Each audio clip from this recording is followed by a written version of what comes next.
I would like to introduce you to Latrice Curtis. Her friends and loved ones called her Trees. She was born on May 28, 1986, to parents Sherman Jones and Cynthia Wheeler of Raleigh, North Carolina. Latrice had 3 brothers, Justin, Marlon, and Jason, and 1 sister, Shanisha. Latrice was a daddy's girl. She grew up with her 3 older brothers, and she definitely got away with a lot more than they did growing up. They used to refer to her as Daddy's little boy in a dress, because Sherman did everything with his little baby girl, Latrice, things that you would traditionally do with a son. But it didn't matter because she loved spending time with her daddy. They would go fishing together, hunting, and most of all, Sherman taught little Latrice everything he knew about his favorite sport, which was basketball. They loved spending quality time together. Basketball equaled quality time. Sherman was dedicated to teaching Latrice how to dribble, how to shoot, and even how to do layups. When they weren't passing the ball on the court at the park, they were attached at the hip, doing everything and nothing at all. Sherman would joke around about her being like his little shadow, because, wherever he went, she seemed to follow right behind him, even to the point where he would end up stepping on her, because she was right under his feet. He loved it and tried to enjoy it because he knew once his little girl got into her teens, it would most likely be a different story. And he was right. Junior high rolled around and Latrice was growing up. She was becoming her own person. She had her own hobbies and her own social life now. Instead of being right by Sherman's side, he had to go looking for her because she was always into something. She had a very active social life. Latrice was beautiful. She was one of the most popular girls at her high school. She was funny and outgoing, and everyone loved her. She knew how to make you laugh and put a smile on your face, and she always had guys talking to her, asking her out on dates. But she was more interested in school and staying out of trouble than boys, because her daddy, Sherman, was a juvenile corrections officer, so he made sure his kids were staying out of trouble. As she was coming into her own, she enjoyed more girly things, getting her nails done and her hair done. And as Sherman had imagined, that meant Latrice was spending less time with him playing basketball and less time hanging out with him because she didn't want to get her hair and her nails messed up. So that was the end of those types of bonding moments. But they still remained very close. Their relationship evolved as many parent-child relationships do, and in this case, with Latrice's parents trying to find other ways to be a part of her life and supportive of her endeavors, one of which was excelling academically. Latrice always had an interest in doing well in school. Her dream was to get married and have a family of her own one day. She made plans to go to college and fulfill that dream. After she graduated from high school, she attended Bennett College from 2004 to 2005. When her daddy dropped her off that first day, he cried and she cried, because they knew this was going to be the first time that they would be apart. But he knew how much she wanted this, so it was hard to say goodbye, but he knew he had to let her go. And Latrice did really well at Bennett. She then transferred to Wake Technical Community College in Greensboro, North Carolina. As Latrice was growing up, she was known as a cute, petite, bubbly young lady with a little unique kind of high-pitched voice that friends could recognize right away without even seeing her face. She was dedicated to her studies. She would stay up late studying, working on an exam or a college project, and during the first semester of her freshman year, she ended up meeting someone special. Even though boys were not a priority, this one mattered. His name was Darren Curtis. He was also from Raleigh and was a former National Guard soldier. He was also in college, but he was attending the prestigious North Carolina Central University, about 30 minutes away in Durham. He was an accounting student, and they just hit it off. They had so much in common, and everyone could tell they were in love.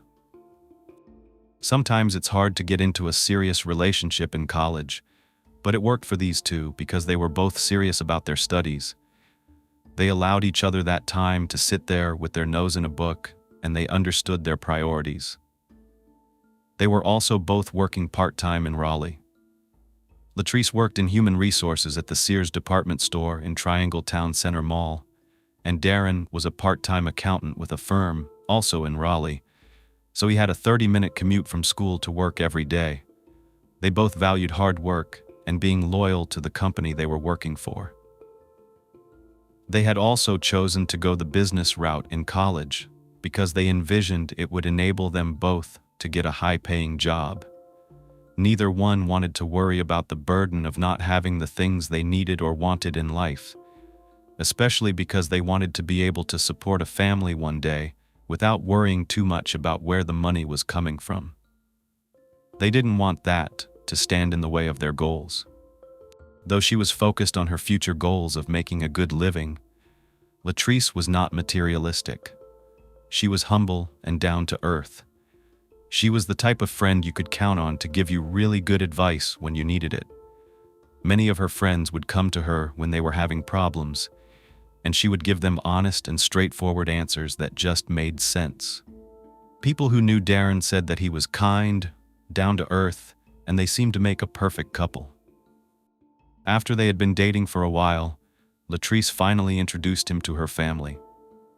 Her father was very protective, so even though they had already been dating for a bit, she waited to introduce Darren to her family because she didn't know how her father was going to take it or what he was going to think. One thing they could tell right away was how much Latrice liked Darren, so of course they were going to give him a shot. He was quiet, reserved, ambitious, and studious.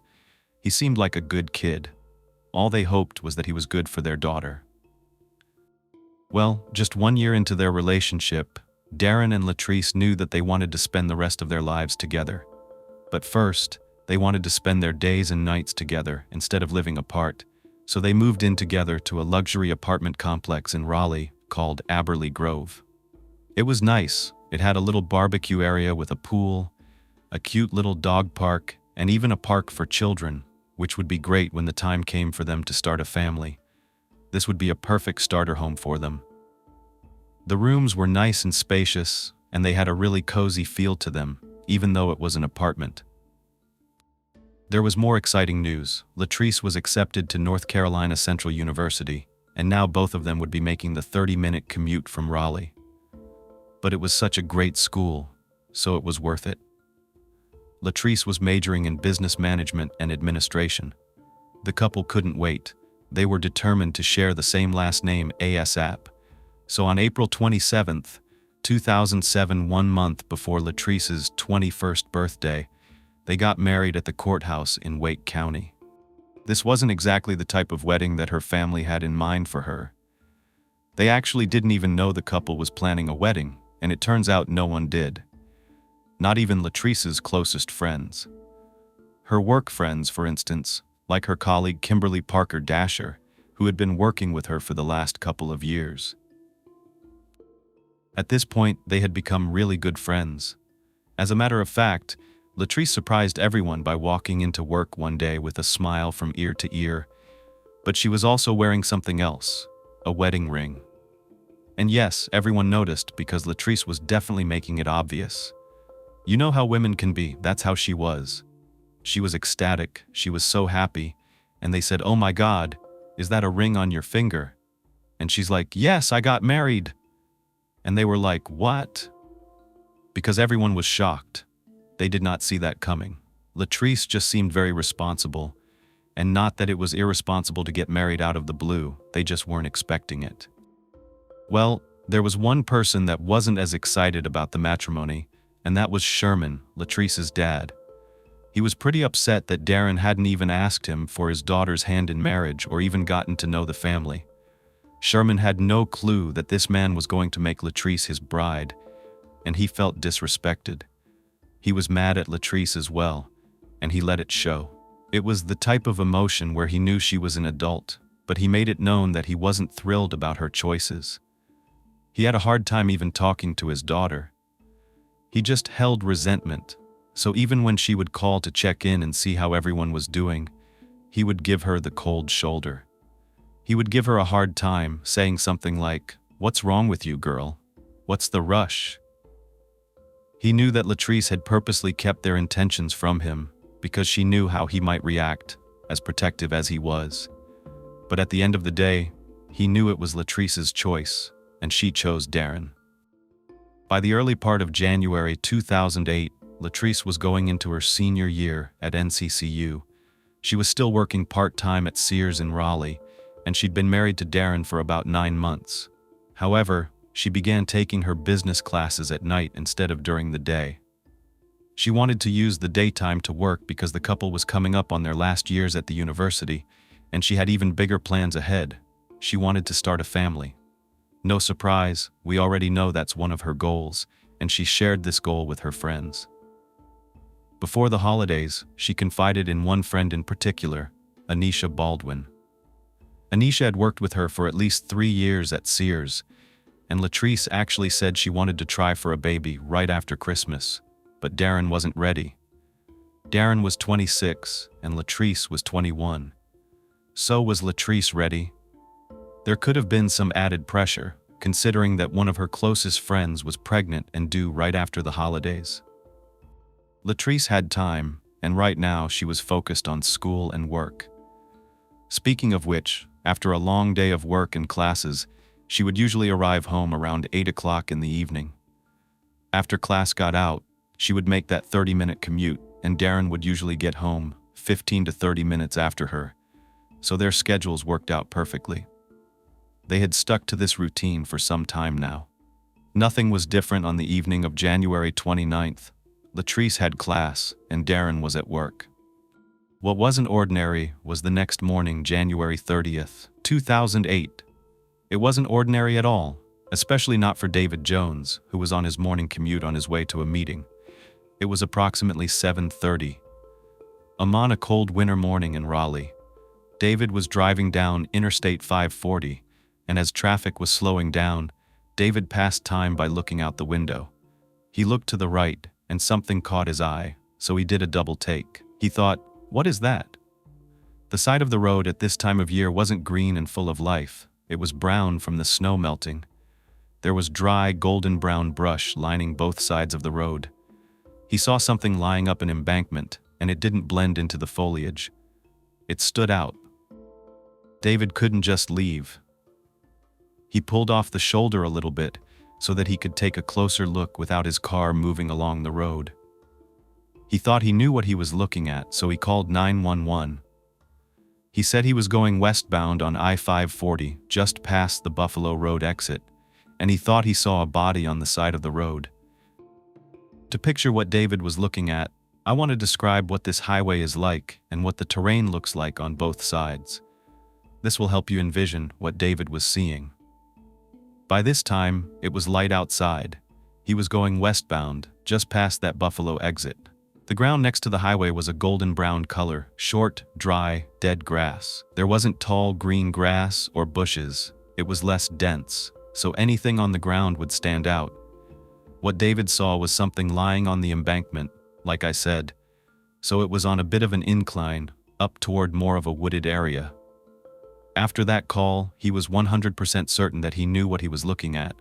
There was no mistaking it for anything else. He won't ever forget that moment, and I don't think you will either when you find out exactly what he was looking at. The 911 dispatcher sent officers to the location, and sure enough, it didn't take more than a few glances for officers to know that they were dealing with a deceased human being. As they approached, they could ascertain that it was a black female in her 20s. She was on her back with both arms spread out above her head, and her legs were spread very far apart, probably as far as they could go. She was wearing blue jeans, a white long-sleeve top covered in blood. There was no mistaking what David saw. With the way the body was positioned, it would have almost been facing the road on a slant instead of being flat. Can you imagine that? Can you imagine how shocking it would be? I was able to find pictures of this crime scene, and I'm doing my very best to describe this because it has stuck with me. Can you imagine you're driving by, and when you look over, instead of something being completely flat on the ground, you're seeing a person with their arms outstretched, and they're on an incline? So instead of being back, they're up a little bit, so it's almost as though they're just facing the road like that. And the stark contrast of her dark skin and the white shirt, the bright white shirt, and the blood on the blue jeans and the white shirt, it was haunting. Initially, The first responders that got there thought this was probably a pedestrian that was struck by a vehicle, because it's common when people are walking on the side of the road. A driver's eyes can catch a glimpse of them and be drawn, like the steering wheel can swerve and be drawn in that direction. It's an auto response. It's very dangerous to be on the shoulder of a busy highway, and it's absolutely terrible when this happens. But when they get closer, they realize that is not what happened here. This is not an accident at all. Someone did this to this poor girl. Officers get to work quickly to secure the scene. They don't want a passerby glancing over and seeing this horrific scene in front of them. They put up a tent around the body, they had a blue tarp over her, and then they put out something you can't miss at a crime scene: the yellow tape around the perimeter of the scene. Homicide detectives are called out, along with Jennifer Raymer, who was the assistant district attorney of Wake County at the time. And as Jennifer walked up, she could tell this was brutal. It was as though all the blood had been drained because she was so pale, powdery blue in color. It was clear that a stabbing had occurred. And I shouldn't even refer to it as a stabbing because this was repeated impacts again and again, open wounds, large ones specifically on the face, the neck, the chest. Jennifer knew this was more than someone that just wanted this woman to die. It was as though they were sending a message, and it was a personal one. So the first thing they want to do is identify who the body belongs to. But she doesn't have anything on her, and there's no vehicle in sight.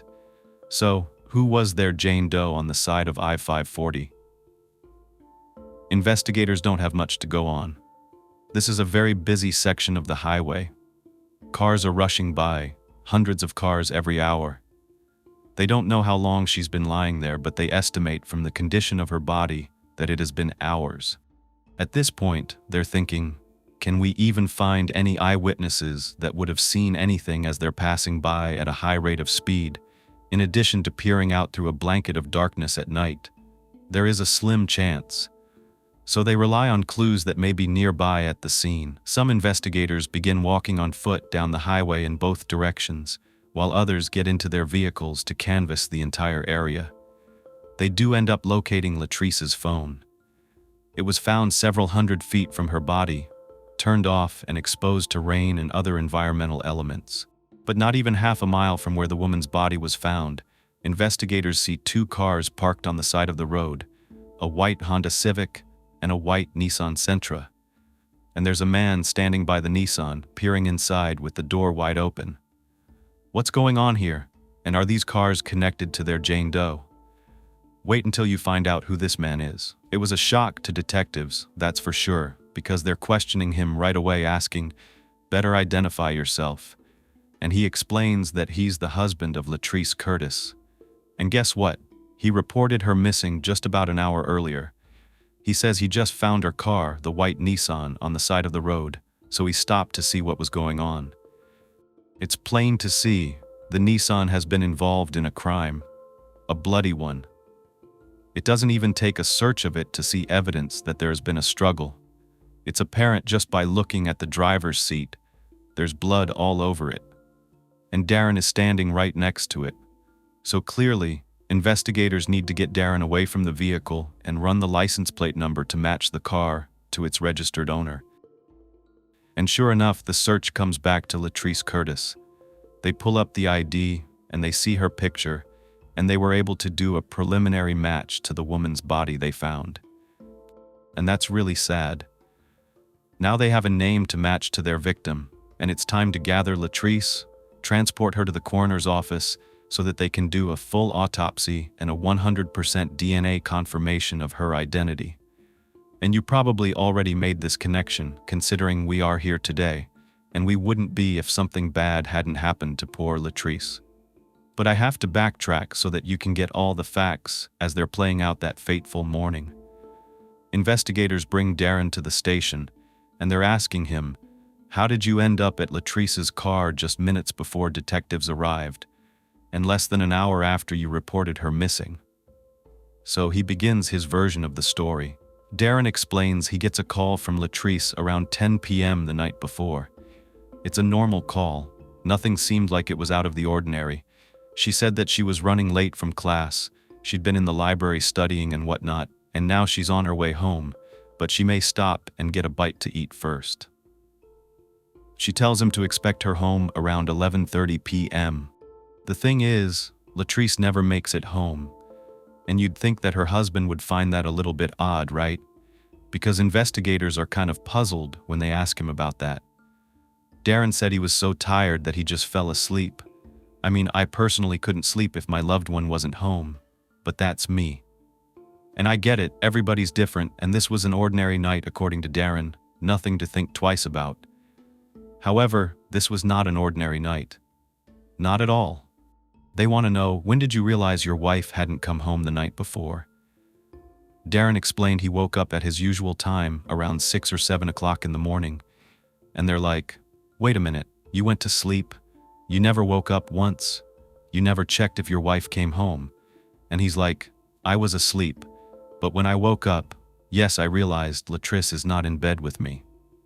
So he says that he calls her to make sure that everything's okay, and it goes straight to her voicemail. So he leaves a message telling her, hey, I'm just calling to make sure you're all right, and just give me a call back whenever you can. Darren assumes that Latrice may have gone to her parents' house and slept over there. She may still be asleep. So, he tells investigators he proceeded to get ready for work, showering, eating, his whole morning routine. Then he leaves their apartment to head to work around 7:30 in the morning. But here's where things get weird. Darren says he takes I-540 to work every single morning, and as he's driving, he glances over and thinks he spots a car on the side of the road that looks like the one his wife drives, the white Nissan. But he's on the highway, he's driving by, it's just a split-second glance. However, a little further down, the traffic starts to get into a standstill. Now he's passing slowly, and he spots yellow crime scene tape. And of course that catches his eye. That's not something he's used to seeing on his morning commute. Even worse, as his eyes adjust, he sees the blue tarp, and that's when he says he gets a knot in his stomach. According to him, he decides to turn off the highway and go back home to check on his wife. It was the fact that she didn't make it home, coupled with the sight of the tarp, it just hit him. He couldn't help but think, what if something happened to my wife? Where is she? So, he goes all the way back to their apartment. Her car isn't there, and when he goes inside, she's nowhere to be found. So, he's feeling even worse at this point. But investigators can't help but be a little bit skeptical of all this. But of course, they keep listening and asking him what happened next. He tells them he begins calling up Latrice's mom, dad, and other family members. No one has seen her, no one's heard from her since the night before. She did not spend the night at her parents' house. So, according to Darren, he gets a really bad feeling, and he reports her missing to the police.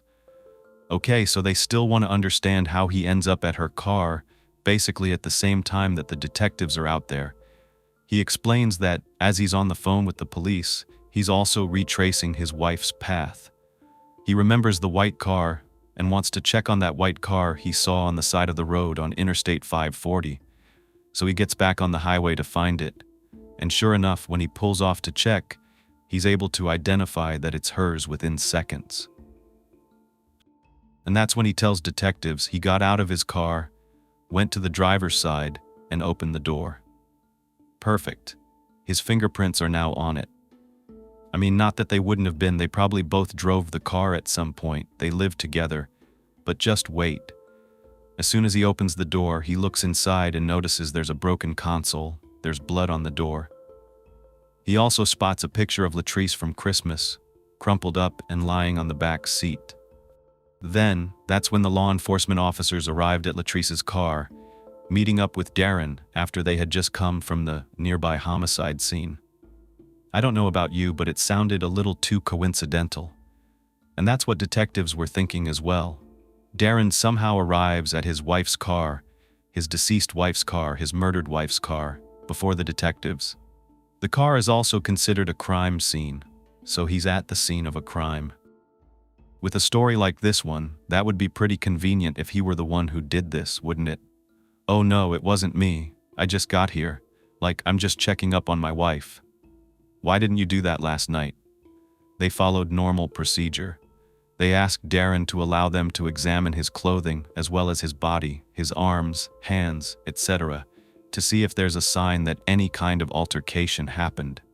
And there are no marks on him. His clothes are clean. They take photos of him, and he's completely willing to allow them to take a DNA sample. But they are pressing him even harder. After that, they want to put pressure on him. They want to know, what was your relationship like with your wife? And by the way, that morning, while all of this is going on, Latrice's father, Sherman, is also about to find out what happened to his daughter. His morning started out differently than Darren's. The first thing that Sherman does when he wakes up is turn on the news to see what's going on. And that day, the first thing he sees is a breaking news report. He sees that scene, the stretch of highway right near Wake Tech Community College. He sees the exit sign, the yellow crime scene tape, and the technicians kneeling next to a blue tarp. There's text on the screen that reads, "Body found on I-540. But this doesn't faze Sherman, because these things happen. There was no reason he would have ever expected this to be his own daughter underneath that tarp, but sadly it was. Sherman gets a call from Darren asking if he knew where Latrice was, and Sherman's thinking, she's your wife. You are her husband. You live with her. Shouldn't you be the one that knows where your wife is? Darren's like, no, and he told him about the night before. Sherman is stunned. He cannot fathom going to sleep and not even thinking about waking up to make sure that your wife made it home safely. He thinks it's really odd and it makes him angry. So, Sherman calls the university and he gets transferred to a security guard who tells him, you should probably get in touch with the sheriff's department. Sherman is confused. He's like, what for? Why the sheriff's office? The first thing that usually comes to mind is that your child has gotten themselves into trouble. And remember, Sherman was a former juvenile detention officer, so it's in his instinct to assume Latrice had done something wrong. When he calls the sheriff says, you need to come down to the station.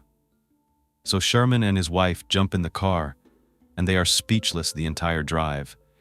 They didn't say one single word to each other, and they arrived there around 11 o'clock in the morning. Someone from the station greets them and puts them into a room. Finally, after quite some time, an officer comes in and tells them the horrible news about their daughter. They said the body that was found on the side of I-540 was identified that morning as their daughter, Latrice Curtis. Worse yet, her parents find out that Darren had already been there to visually identify their daughter, and he didn't say one single word. They didn't hear one single word from that man. Nothing. Sherman is pissed, and rightfully so. The police wouldn't even let Latrice's parents see her body because they were not listed as her next of kin. Her husband was. It's devastating. Sherman thinks that Darren just nonchalantly went to sleep, not caring about Latrice at all. And that was his biggest fear, that this man wasn't the right one, that he wasn't going to be there to protect his daughter.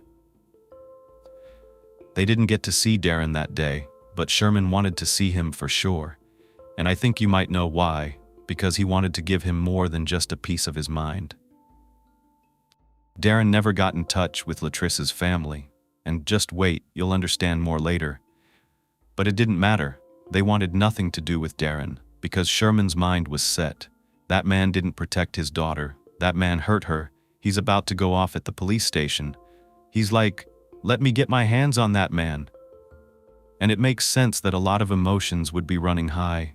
He just found out his daughter has been murdered. However, even though investigators don't have a solid alibi for Darren, considering he says he was asleep the night before, and the only person who would have been able to confirm that is dead, they also don't have anything to hold him on. They can't arrest him. So, they have to let him go. He complied with their wishes. He consented to a search of the apartment, gave his DNA and fingerprints, and they sent him on his way. But he had to have known that he was a suspect. I mean, come on, it's obvious that the person closest to the victim is going to be the most likely suspect.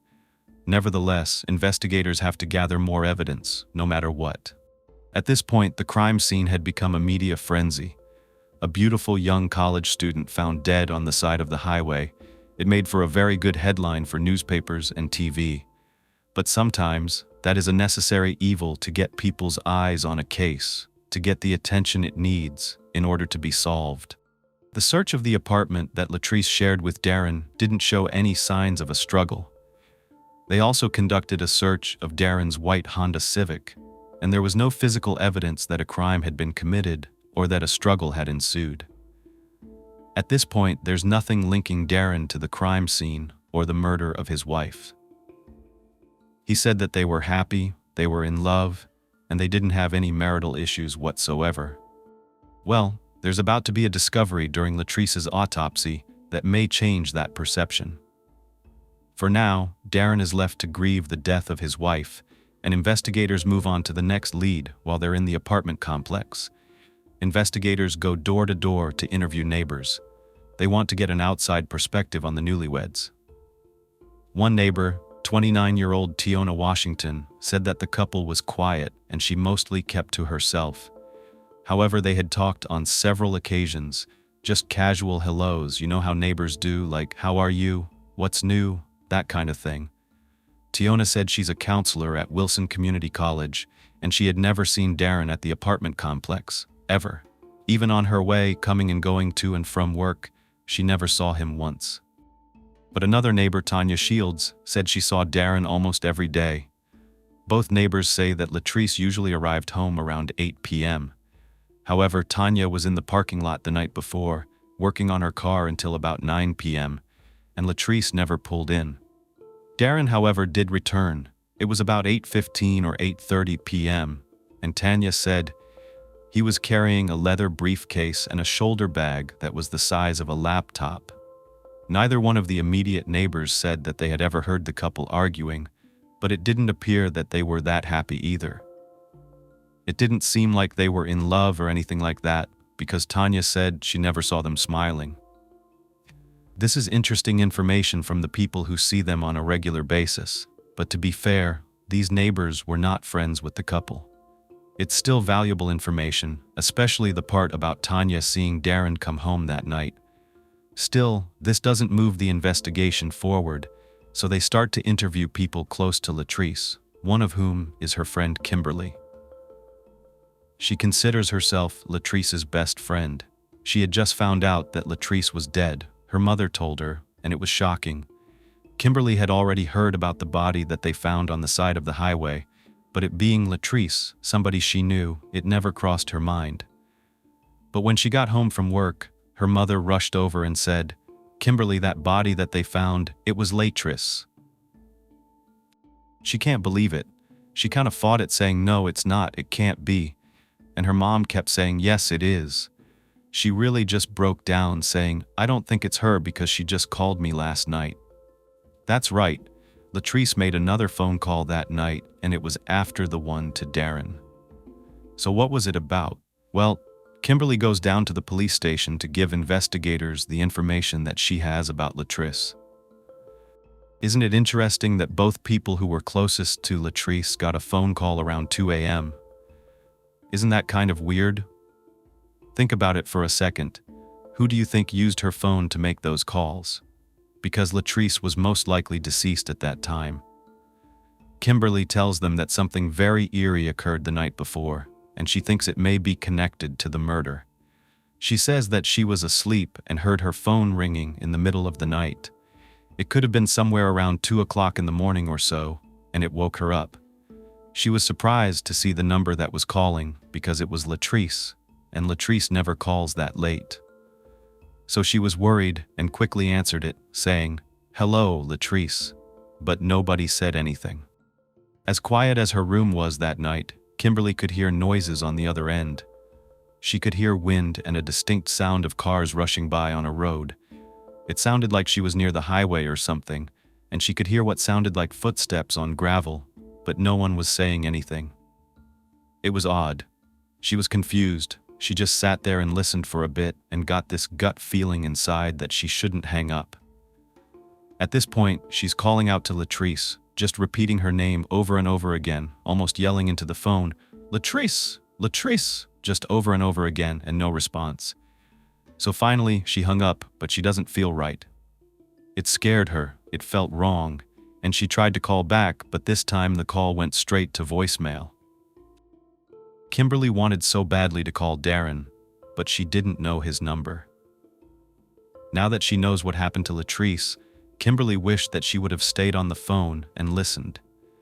That could have been the killer's footsteps that she was hearing, and so many things were going on in her mind. She said that she was trying to piece together what the call was about. Was it before the murder? Was it during? Was it after? When and what were the noises? It was just haunting to think that she could have been listening at the moment her friend was killed, and there was nothing that she could do. I told you that the media was getting on this case very quickly. They knew it was going to be something big. So they go ahead and release Darren's 911 call, and the rumors start to fly. In cases like this, it is usually the husband. And there were many people that think it's very unusual that Darren would make that 911 call to report Latrice missing around the same exact time the body was found. Was this some kind of way to create an alibi? He sounds pretty calm, in my opinion, for someone who thinks his wife is actually missing, and the public thinks so too. Darren definitely felt the pressure. You go from being a nobody at all, nobody knows you, nobody knows what you look like, knows your name, to everyone recognizing you, pointing fingers, bombarding you at your apartment, and not for something good. That was what was happening to him within just a day of this crime occurring. Because everyone wants answers, surprisingly, Darren calls the investigation with something that he says he dug up after being released from the police station the day before. He says as soon as he got home, he started doing some research of his own. He pulled up Latrice's phone records, specifically looking for a few things. A number of a friend who is expecting a baby, because he wanted to gather some more information from anyone that he knew his wife was talking to on a regular basis. He also wanted to know who Latrice was calling the night before. He tells investigators that he stumbled upon a phone number that Latrice had called a couple of times. It was a number that he figured out she called and texted a lot. The number wasn't familiar to him, so he tells investigators that he called it. He was surprised when a man picked up. Darren was like, "Who is this? How do you know Latrice?" The man said, "She didn't come home last night." Instead of explaining himself, the guy on the other end just asked, "Is she okay? Let me know if she's okay." And he said this several times, according to Darren, who says he was too shocked and confused to say anything more. So clearly there was another man in Latrice's life. But who was he? Investigators aren't sure how accurate the story is. Darren could be trying to take the focus off himself, but they take down the information and get a copy of Latrice's phone records so they can analyze them. This man could be anyone. He could be a coworker, a friend. It doesn't have to be sinister, but the way he asked if Latrice was okay does raise a red flag if it's true, because why was he so concerned? So they run this unknown male's phone number. It comes back to a Stephen Randolph. To them, he means nothing at this point, but it's another lead, and that is important. This Stephen guy could provide them with more information about their victim, so they set out to track him down. Meanwhile, the autopsy report comes back. It's bad, horrific actually, just the sheer, brutal manner in which Latrice was injured. The report revealed that she sustained blunt force trauma to her head, specifically behind her right ear. But what was completely unbelievable and devastating was that they discovered upward of 40 wounds on her face, her neck, her chest. Her torso had been stabbed. It was extreme. The wounds went through her carotid artery, her jugular vein, even her vocal cords were cut. One wound started on one side of her neck and went across to the other side in an attempt to completely remove her head. There was also a struggle between Latrice and the perpetrator because her fingernails were damaged. This wasn't a robbery. She still had her personal belongings and a pair of expensive earrings that were still in her ears. It's estimated that she was killed between the hours of 1 and 2 a.m. Also, the fact that her car was far away from her body meant to detectives that someone else drove her car. So they decide to take swabs from the inside of the steering wheel, the console, and other areas, and test them for DNA evidence, along with her body and anything on her fingernails and whatnot. When investigators find all of this out, though, it's really hard for them to look past Darren being the one that did this. But the fact that he's just introduced another man into the situation leads them to believe that he might be tipping his hat, that he might, like I said, be trying to force them in another direction. Did Darren find out what was going on with Latrice and another guy? They're about to get answers due to something else that the medical examiner found during the autopsy: a condom. They find a condom stuck inside of Latrice's body. So it's up inside there, it's stuck inside. And that's interesting, this is unusual, this is something they need to question Darren about, and he comes back and says, "I don't use condoms with my wife." So things are getting very complicated and confusing. If this wasn't a condom from Darren and Latrice having sex, who was it from, and why was it still there? This is all happening at the same time that they find out who Stephen Randolph is. It turns out he's pretty popular, he's a good-looking basketball player, and North Carolina Central University was actually trying to become a professional NBA basketball player. He took his college basketball career very seriously. They don't exactly know what the connection would be between Latrice and Stephen, though. However, when they go back and interview some of Latrice's friends, a few of them say they do know about Stephen and that he and Latrice were close. In the last few months, they had grown even closer. But what does that mean exactly? Why doesn't Darren seem to know about Stephen or who he is? Was this Stephen's condom that they found during the autopsy? Investigators don't have to wonder very much longer, because just 2 days after Latrice's body was discovered, Stephen walks into the Wake County Sheriff's Office and he wants to speak to detectives. He's not alone. He is with a local pastor named Robert Reeves. This looks interesting. You've got your pastor escorting you to the police station. There's got to be something going on here. Sometimes people don't answer to God first and confess their sins straight to the Lord. Sometimes they go to their pastor first. So, investigators are very interested in what is going on here. They take Stephen into one room and Pastor Reeves into another. Investigators don't waste a second of their time. They immediately ask Stephen, "Who are you, and what business do you have with our victim, Latrice Curtis, a married woman?" He says, "Well, I attend North Carolina Central with Latrice. I play basketball. We had a few classes together. We met back in September. We're just friends. We see each other here and there. And we're friends, emphasis on friends 4 times. So detectives are like, "Okay, let me get this straight. You're just friends? For the record, you're friends with Latrice Curtis, right? Nothing more? You just see each other during classes? You don't ever see each other anywhere else?" And that's when he said, "Well, we do sometimes study together at the library." Now he's lying, and they know that, not because of what he said, but because of how he said it. These detectives are not stupid, they're seasoned detectives. They have dealt with men like Stephen before, and they have an inkling that that condom they found is his. That's when they take those phone records and push them right in front of him. They say, "Stephen, we know you're not being honest with us. She talked to you the night she was killed. As a matter of fact, you might be one of the last people to talk to Latrice." There's a phone call between Stephen and Latrice after 10 p.m. following the phone call to her husband. Not only that, detectives show that a phone call came into his phone from Latrice around 2 o'clock in the morning. So what does he have to say about all that? Were those just friendly phone calls right before Latrice was killed? That is when he starts to come up with a different version of his and Latrice's relationship, one that is more than just friends, which is what detectives already assumed was the truth. Now he says, "Okay, you know what? We're more than friends, but it just started happening. We were friends. This was the first time that we were intimate. She came over to my house, and things progressed into sex." That's when they confront him about what they found during the autopsy, the condom. He doesn't hesitate on that one, because they're probably going to somehow find DNA or something on the condom. So, there's no backing down at this point. He admits it. "Yes, that was my condom." So was there a reason why Miss Curtis still had a condom inside of her? That's what they want to know. Why was it there? This is when Stephen explains that while they were having sex, somehow the condom fell off. After they were done, they noticed it was missing.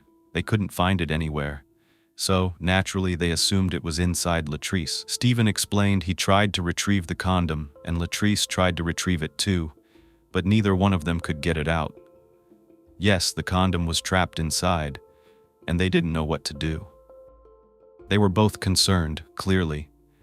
You usually use a condom because you don't want to get pregnant or get an STD, both or either one of those things, so it's a concern. Latrice, having an affair, clearly wouldn't want to have a condom stuck inside for various reasons. Number 1, what if her husband finds it? Number 2, what if she gets pregnant with another man's child? And number 3, does this man have an STD, and now she might because the condom failed? Lots of questions are going through her mind, potentially. And as for Stephen, he will be concerned because he's a basketball player. It's a pretty big deal in his world. He's an athlete with a lot of ambition. He's a big man on campus, a standout student at his school, and he's having a relationship with a married woman. I'm pretty sure that he did not want to get Latrice pregnant. That would probably throw off a lot of his plans. Investigators are really starting to put things together here, especially when they ask, what happens next? Stephen says, well, Latrice was getting uncomfortable because she was trying to retrieve the condom, and she couldn't. So she says, I've got to leave. I've got to do this in the privacy of my own bathroom, or just somewhere else. She didn't feel comfortable, and she could probably have better luck if she was able to be alone to figure it out. While investigators are thinking this could have been why Stephen got upset, because she was adamant about leaving, his reputation could have been in a position to be compromised, especially because it turns out Stephen also has a girlfriend. He is not single, and he was expected over at her house that night. This is where he said he went after leaving his apartment. When Latrice told him that she had to go, he made his way to his girlfriend's house. They asked him approximately what time Latrice left and what time he went over to his girlfriend's. They're trying to put together a timeline. They know Latrice talked to Darren around 10 p.m. that night. Remember, she said she was running late from class. She was at the library studying. Darren said nothing seemed out of the ordinary. She told him she was on her way home and she might stop to get a bite to eat. So that would mean she would arrive around 11:30 p.m. The thing is, we know Latrice was lying. She wasn't running late from class and she wasn't studying at the library. She was actually at Stephen's, having sex with him. Stephen said she left his house somewhere around 10 p.m. and that he left shortly afterward. Then he says, you can confirm this with my friend Warren Robertson because I called him to tell him what was happening. Warren met him at his girlfriend's house, Velma Newton, that's her name, sometime after 10 p.m., and he was with him for the next few hours until he and Stephen went home around 1:30 in the morning. However, detectives know that there were 2 calls made after 1:30 in the morning from Latrice's phone, one to Kimberly and one to Stephen. So which one came first, and why were those calls made? Stephen is adamant that he had nothing to do with Latrice's murder. However, investigators are not so sure of that because he is now at the top of their list of suspects. When they talk to his friend Warren, it doesn't help that Warren was called into Texas to want to know what's going on with Stephen. What happened the night before? Warren lets them know it's true. Stephen called, and he was frantic. He was talking about what happened with the condom. He was saying, I'm worried about this entire situation, and he needed someone to talk to. He told him that a few friends were going to meet up at Velma's, and he told Warren to come. As soon as Warren gets there, he says that Stephen's phone is blowing up with calls from Latrice. Stephen is trying to figure out what he should do. Finally, he answers Latrice's phone call. Warren is sitting right there. He can hear everything that's going on. He knows the content of that conversation, and it was about Latrice being scared she might be pregnant. This was a stressful conversation, and not only that, Warren says that Latrice was interested in taking the relationship to the next level. That's another thing that was discussed in this phone call, her intention to leave her husband. Well, that's a shock, because as far as Darren was concerned, he told detectives that nothing was wrong in their marriage. Maybe the neighbors were right. Maybe they didn't look happy because they weren't happy. They press Warren for more information, and he says, well, Stephen started talking to Latrice because she said that she and her husband were separated. The phone call, very stressful in nature, was compounded by the fact that Latrice was worried about now going home to her husband with the condom stuck inside. He also states that Stephen was correct in saying that they both left Velma's place around 1:30. Now detectives are looking back in Darren's direction. Maybe everything he told police was a lie after all. He was the one they found at the crime scene. They're about to get more information that tends to complicate things even more, because remember that they're interviewing the pastor in the other room. I mean, how could they get any luck here? They have a man of God who has come forward about to tell them information regarding one of the biggest sins against another human being: murder. Pastor Robert Reeves is a 43-year-old evangelical minister. He's actually affectionately known by the community as the Bishop, and this is a very tight-knit evangelical community. He's well known in this community. Pastor Reeves is a very well-respected man. He's a motivational speaker, he's a mentor, and he's very charismatic. So it's no wonder why someone like Stephen would come to him for advice, especially in the current situation he was going through. So, detectives are eager to talk to Pastor Reeves, and the pastor is eager to talk to them. Detectives ask Pastor Reeves what he can tell them about Stephen, and he explains he met Stephen at a car wash while Stephen was working there in the summer of 2007. Whenever the pastor was over there getting his car washed, they would have small talk together. What he gathered from Stephen in those conversations was that Stephen was very serious about his basketball career, but he had fallen on some hard times. He didn't have a steady job, and he wasn't getting paid enough. He didn't have a place to live, and he was basically crashing on friends' couches. So the pastor did what he does with everyone. He ministers to them. He tells him, listen, here's my information, talk to me, come to my church, maybe there's something that we can do to figure out your situation. Eventually the pastor offers him his basement. He says, listen, I live with my sister, Willie Mae Thorpe, but I have a 2-bedroom house. My sister lives in the other room upstairs, but I have a basement suite, and I wouldn't mind renting it to you for like $300 a month. Can you do that until you get back on your feet? Stephen says, yeah, that would really help him out. So he explains to the detectives that Stephen's been living there ever since. The pastor tries to help him whenever he can, but they want to know more about Stephen himself. The pastor describes him as a ladies' man, and yes, he's aware that Stephen is bringing women back to the house. No, he's not thrilled about it, but he's free to do what he wants.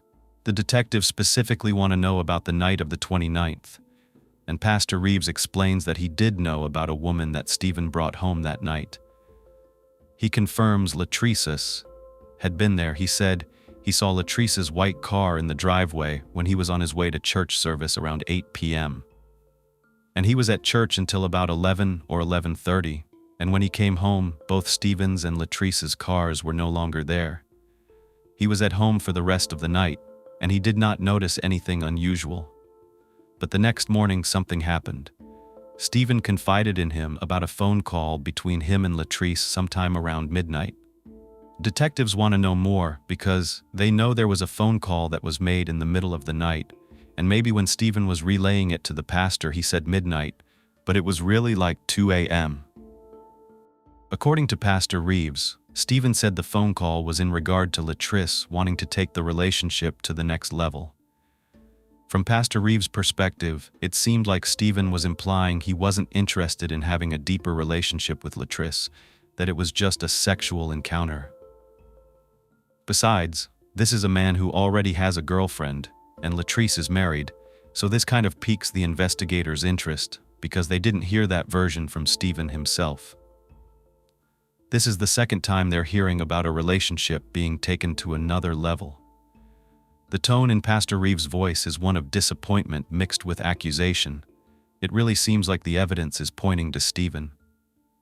They were curious as to whether Stephen thought that somehow Latrice was going to get in the way of his career, because if this was an unexpected pregnancy and he's about to sign a multi-million-dollar contract, Or he believes that he is because he's thinking he's going to go into the NBA. He could have done something drastic, and now he's trying to cover his tracks.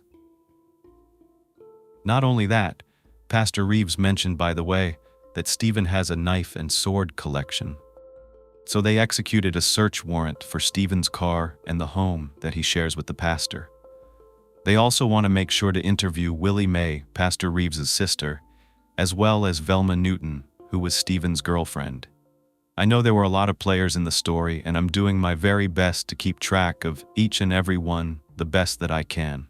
The search of Stephen's car, as well as the room he was renting in the basement of Pastor Reeves' house, doesn't turn up any clues. There are no connections to the murder. Nothing in the house shows any sign of a struggle or anything that even connects Stephen to Latrice.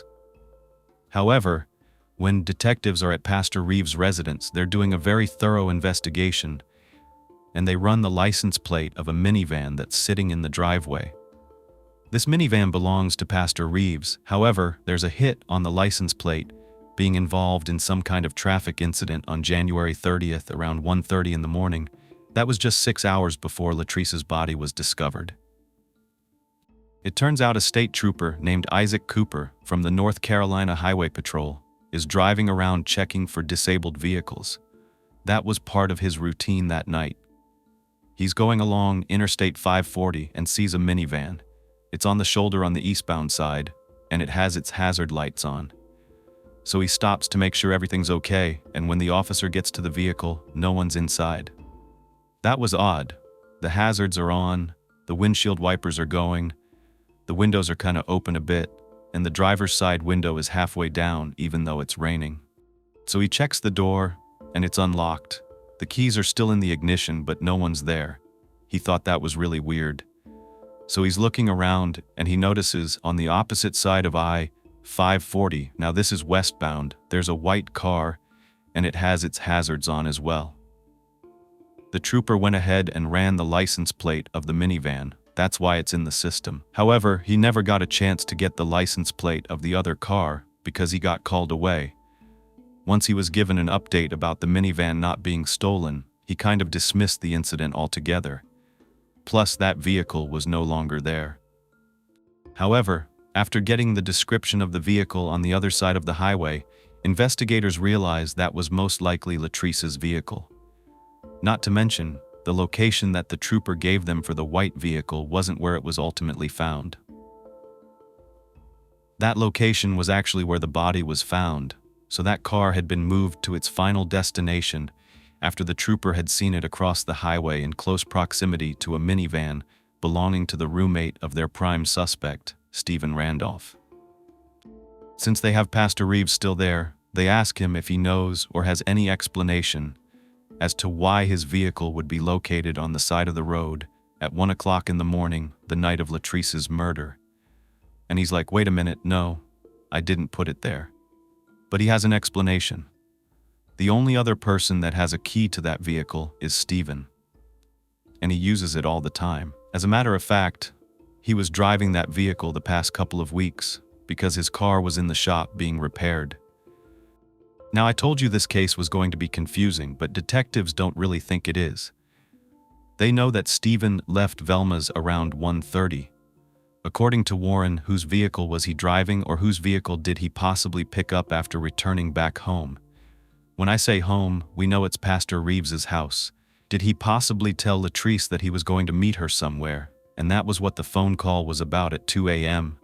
It makes sense, but they've got to prove it. They call Velma in for questioning, and she confirms her boyfriend is Stephen Randolph. She states he was at her house at 10 o'clock and left somewhere around 1:30. He's a really good guy. There's no way he would be involved in murdering someone, according to her. They ask her if she noticed anything unusual or suspicious about him, and she says no, he was perfectly fine. He was completely normal, nothing was out of the ordinary. Well, now they tell her about the fact that they knew he was having an affair with Latrice. Then they specifically ask her if Stephen ever drives Pastor Reeves' minivan, and she says, yeah, he's had to drive it several times. But she still insists, I'm telling you, he has nothing to do with this murder. And that's when they look at her and say, well, Do you? That's surprising, but it kinda makes sense. These love triangles can make people do crazy things. Maybe Velma knew what was going on. Maybe she didn't want to lose her NBA-bound boyfriend. Maybe she was worried about a pregnancy and overheard conversations that her boyfriend was having at her apartment. The fact that he had slept with another woman that night, and she would possibly be able to find that out, could be a reason why someone would commit a crime like this. But she's like, listen, you don't understand. You don't know the reason why Stephen was driving Pastor Reeves' vehicle. It's because his tires had been slashed a couple of weeks ago. Not only that, someone was targeting him and Velma. Maybe that same person had a reason to hurt or target Latrice as well. Detectives want to understand what in the world this woman is talking about. There's so much information coming out, they don't know where to start. But now they've got this story about slashed tires and people targeting one another. Well, she can explain. She says that they had been receiving really weird phone calls. There was a person threatening her and trying to break up her and Stephen. They would call over and over again. This person wasn't just threatening Velma, they were also calling Stephen and doing the exact same thing. Velma explained that in late October 2007, just a few months earlier, she started to get really threatening phone calls. She ends up telling Stephen about them. This man that was calling said that he was going to end Stephen's basketball career and break his legs, that Velma needed to tell her boyfriend to stop doing whatever he was doing. Velma couldn't figure out who was making these phone calls because the person had blocked their number, but it turned out Stephen was also getting these calls. One time the caller said they hoped that Stephen had a gun. Detectives ask her, well, does Stephen have a gun? And she says, he does. Yeah, he does. He had gotten it in the past year. She explained that the slashed tires happened pretty recently. It was on December 11th. Stephen had plans to come over to her house, but when he went to leave, he realized that his car had a flat tire. So he goes to the gas station and gets the tire fixed, ultimately making it to her place. While he's there, he starts getting these threatening phone calls again from a private number. When he goes to leave Velma's later that night, he walks out and all 4 of his tires had been slashed. Velma also remembers that when Stephen called Pastor Reeves to ask him for help, he told Stephen that someone had been ringing the doorbell at the house and running away. So, they're freaked out when Pastor Reeves offers to come get him from Velma. Stephen doesn't even want to go back home because he's scared. He just had his tires slashed, and he hears someone is ringing the front doorbell where he lives. So, he decides he's just gonna stay where he is and spend the night with Velma. The next morning, Stephen and Pastor Reeves get his car towed. Meanwhile, the pastor lets him borrow the minivan so that he can get to school until he can get enough money to actually repair his tires because it's expensive. He couldn't get them fixed right away. Velma said that both of them were really freaked out. Not to mention, Christmas break, Stephen goes home to visit his family in Baltimore, and when he's gone, Velma gets a phone call again. This time the caller tells Velma, "I just slashed your tires. I'm really sorry." She recorded this phone call, and she wasn't even home at the time where her car was, so she called someone that was and asked them to go outside and check on her car. It turns out all 4 of her tires were also slashed. Detectives don't know what to make of all this, but it sounds very ominous, it sounds scary, and it doesn't sound right, so they want to see the phone records, and they pull them up. Velma's right, there were calls coming in from a blocked number on the days that she talked about on both her phone and Stephen's phone. So who's making these calls? Well, they suspect it's most likely Darren, their first suspect. It's probably some kind of revenge because this is the man that is talking to his wife. This case was hard for investigators because the people they interviewed who are at the top of their list really don't have airtight alibis. Darren says he's at home sleeping, with no one to confirm that. Velma says that she's at home. She sees her boyfriend Stephen leave around 1:30. His friend also leaves at 1:30, and they all go to their homes with no one to confirm that they were really there. Nobody has anyone to 100% confirm they weren't out committing this crime. So maybe there's someone who can clear it up. Pastor Reeves' sister, Willie Mae. They call her in for an interview. Investigators ask what she knows in regard to Stephen as well as Latrice. Her version is that Stephen moved in sometime in the summer of 2007 and that she had actually seen Latrice over at her house before January 29th. But she's also aware that she was there that night because when she came home from church around 8:45 or 9, she saw Stephen with Latrice. She also confirms that Pastor Reeves was not present at that time. She went upstairs to watch TV and could hear Stephen and Latrice leave the house around 9:30 or 10. They asked her when the next time she saw Stephen was, and she said when she woke up around 7:15 in the morning, she could hear Stephen in the downstairs bathroom. But she doesn't know what he did after 10 p.m., and she went to bed around midnight or 12:30 in the morning. Nothing occurred during the night. Again, they can't confirm the alibis. She said she did see her brother, Pastor Reeves, sleeping in his bed that morning. Then they asked, "Do you know what time he came back from church?" And she said that she didn't think anyone came home after she had gone to sleep. That includes Pastor Reeves. So now even his alibi doesn't seem to check out. So is everyone just covering for one another? Well, each one of these people that were interviewed were willing to give their DNA, and they were about to get the results back to see if any of them were a match for the evidence pulled from Latrice's car. Meanwhile, they go back to talk to Stephen because they have a lot more information at this point, and they think that they're going to get a confession. But instead, as soon as they start to accuse Stephen of committing this crime and putting this evidence in front of him about him borrowing the vehicle, the DNA results come back in and turn the entire case upside down. Up until this point, they have 3 potential suspects: Darin Curtis, the husband who's without an alibi, whose wife is having an affair. Then there's the man she's having an affair with, Stephen Randolph, the young, good-looking basketball player with a very promising future in the NBA, who was worried they may have gotten Latrice pregnant. And lastly, you've got Pastor Robert Reeves, a man whose car was found near the scene of the crime, but seemingly has no motive to want to hurt this woman. But after the DNA comes back on February 2nd, they quickly make an arrest, but it stuns everyone, especially the public. Pastor Robert Reeves is arrested and charged with the first-degree murder of Latrice Curtis. Of course, the pastor is claiming 100% innocence. His sister's shocked. She's like, "Wait a minute, my brother is a man who's partially paralyzed in his left arm." She tells the detectives that her brother had been mugged many years ago back in New York. He was stabbed in his left arm and afterward was never able to fully use it again. He doesn't have a good grip in that hand, he can't pick up anything heavy, and the use of that arm is very minimal. Well, speaking of that arm, when they interviewed Reeves the day prior, they noticed that he had abrasions on his right arm, the good arm, and his knee, and they were fresh wounds. When they questioned him, he said he sustained those injuries when he was helping Stephen move a desk at the house. While both Willie Mae and Stephen confirmed that yes, they moved the desk, both of them said they did not ever see Reeves get hurt. It was those injuries, coupled with the DNA report, that led to his arrest. The car contained a DNA mixture of blood from 2 individuals. However, both Darren and Stephen were ruled out as contributors. But Pastor Reeves, he couldn't be ruled out.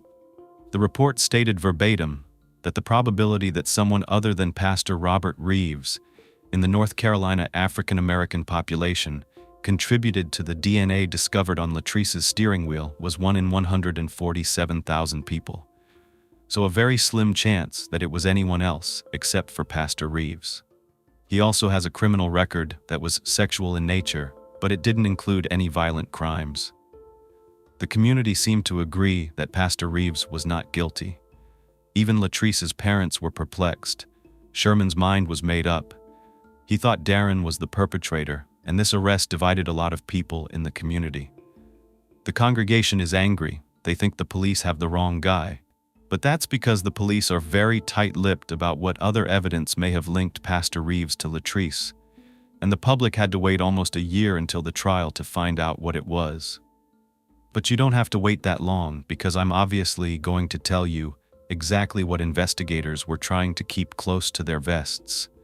No one was allowed to talk about it, especially Stephen, who used to be their prime suspect but now was about to be one of their prime witnesses, testifying against his former roommate at the end of September 2009 at his trial. What no one knew was that when detectives went in to confront Stephen about the evidence they found regarding him using the pastor's car, he pretty much went off on them. He's like, "Listen, you do not understand. You're looking at the wrong person. I never drove Pastor Reeves's vehicle that night." He admits, yes, he's had to borrow it because his tires were slashed, but that was back on December 11th. It was weeks ago. He says that even though it was expensive, he did get them fixed at least a few days before Latrice was found murdered. There was no reason for him to be borrowing Pastor Reeves's car then. He says if that car was on the scene, it's because Pastor Reeves drove it there. He says, and he's not who you think he is. Really? Well then who is he? He said, look, the guy is weird. They're like, how so? What he says is a huge turning point in this case. He explains that Pastor Reeves is nosy. He's always trying to get up in his business, especially when it comes to women. For the most part, that's not that unusual. A pastor is usually concerned about the well-being of a man he's trying to help, especially considering that premarital sex is seen as a sin in that community. But Stephen goes one step further. He says no, he's not just nosy because I'm dating women or having sex with them, or even cheating or anything like that. He's made me feel really uncomfortable in the past. He said that after he moved in with Pastor Reeves, Velma had come over a few times, and they had sex together. Pastor Reeves tries to sit down with him, have a conversation like guy talk about sex and all that. Okay, fine. He's a pastor. But then he says something weird. According to Stephen, Pastor Reeves goes, I know you're always looking for money, and you're kinda down on your luck, and you know you're here because you want to save rent. Have you ever considered being a male escort? You're really good looking and it pays well. Okay, so Stephen admits, I was in need of some quick cash. I was kind of thinking over it. I was like, I don't know, maybe. I mean, it wasn't out of the realm of possibility for me. It wasn't out of the question. But he really wasn't sure why the pastor would be bringing this up. The conversation just evolved from there into a very weird topic, where the pastor is basically confiding in him about this fraternity party that he once went to. He said to Steve, I was young once and I was out drinking, having a good time. He went to this fraternity party and he ends up having somebody go down on him. Okay, TMI, I mean, good for you, man. However, the story gets a little weird. It goes to a different place when the lights turned on. Pastor Reeves realized something. What did he realize? Was it an escort or what? Because the conversation is going back and forth. They're having this, quote-unquote guy talk, and in the middle of all this, him telling the story about the lights turning back on, he just turns over to Stephen and says, how big is your junk? Yeah, I know. And Stephen's sitting there thinking, is this pastor serious? Is this about starting this escort business? Well, he thinks so he drops his pants. And that's when the pastor continues the story and says, when the lights came back on at the fraternity party, I realized I was with a man. Okay, the pastor was kind of acting like this wasn't really that big of a deal because he says to Stephen, you know what's crazy? It didn't feel any different than when a woman did it. That's when the pastor grabbed Stephen. You know where. Yeah, he's doing that while saying things about, oh, you could be a male escort, but sometimes they have to perform with other men, but it's really good money. That's when Stephen started to realize that the pastor was coming on to him. At this point, Stephen was like, okay, this man clearly wants something from me. Either he wants me to do something to him, or he wants to do something to me that I'm not comfortable with. So, Stephen up and leaves the house because he's that uncomfortable. But he does not consider this resolved, so he goes back 10 minutes later, and he makes it very clear to the pastor that he is not interested in any of that in any way. At that point, Pastor Reeves apologizes. He's like, I am so sorry. I don't know what I was thinking. This will never happen again. Coming from a pastor who knows why he said what he said, right? Was he part of some weird kind of male escort ring? What is going on? But there is one thing that's clear. Stephen wanted nothing to do with it. However, that wasn't the end of the conversation or the topic, because it was brought up more than once after that. Coincidentally, it was times when Stephen had his girlfriend, Velma, over. It was a way for the pastor to segue into this conversation time and time again. One time saying things like, just because you let a guy do it doesn't mean that you're gay. Another time he said, listen, if you let me do it to you, I'll lower your rent. Or you know what? If you let me do it, I won't even charge you rent. At this point, Stephen had enough. It was actually making him feel more than just uncomfortable. It was to the point where he reached out to his cousin and asked to borrow a 9mm from him, because he figured the next time this happens, the pastor might go one step further from just touching him. This guy's not getting the message. He thought he was going to have to use that 9mm the night Latrice came over, because that was the first time that he and Latrice ever had sex. Apparently, the pastor found out about it. He was there waiting to talk to Stephen about this sexual escapade with a married woman. He pulls Stephen aside into a room, and while they're having this conversation, he brings up the inappropriate topic again. This is right after Latrice had left, and he's questioning him about whether he had just had sex with her. Stephen is like, yes, I did. And there was sort of this implication that he shouldn't be doing it with Latrice. He should be doing it with the pastor. Stephen had just had enough. This whole thing was making him really upset. He basically said, stop asking me this, leave me alone. I want nothing to do with you like that. Stephen also tells investigators, guess what? Remember those threatening calls and the tire slashing? Well, they started right after the first time I told him no. Then he adds, you know what? If you don't believe what time I came home, why don't you go check the alarm system? The detectives are like, what do you mean by this? He says, well, we all have codes. Each one of us has a different code to get into the residence. I don't know the master code, only Pastor Reeves knows that code. I've been given my own code, and so has Willie May, so go see what time the pastor came home, because I sure as hell know his car wasn't in the driveway when I pulled in. Investigators pull the phone records. They get forensic evidence from the alarm system at the pastor's residence, and it turns out the alarm was armed using Stephen's code around 1:30 a.m. But then at 2:30 a.m. the alarm goes off. It's triggered by someone trying to get back into the house, and it's disarmed within 4 seconds, using the master code. But what really solidified the detectives' theory that Pastor Reeves was the one who killed Latrice was his phone records. They pulled all 3 of them, that's right.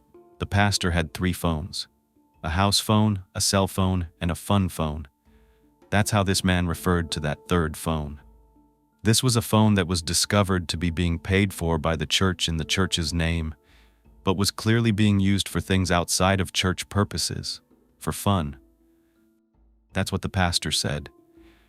Once it was discovered, one of the things he must have considered fun was harassing Stephen and Velma, because reports revealed that on December 1st, 2007, 6 calls were placed from the fun phone to Velma's number. All of these calls were intentionally blocked so the number wouldn't be revealed. That same day, a call was made from the fun phone to Stephen's phone. On December 11th, the day that Stephen's tires were slashed, 7 blocked calls were made from the fun phone, and 2 calls were also made from the fun phone to Velma's on the day her tires were slashed. So that means Pastor Reeves called both Stephen and Kimberly. It most likely wasn't Latrice. Was he trying to set up some kind of alibi? Was he trying to skew the timeline? We know that he loves to make phone calls. It's just something to think about. Why do you think nothing was said during that time?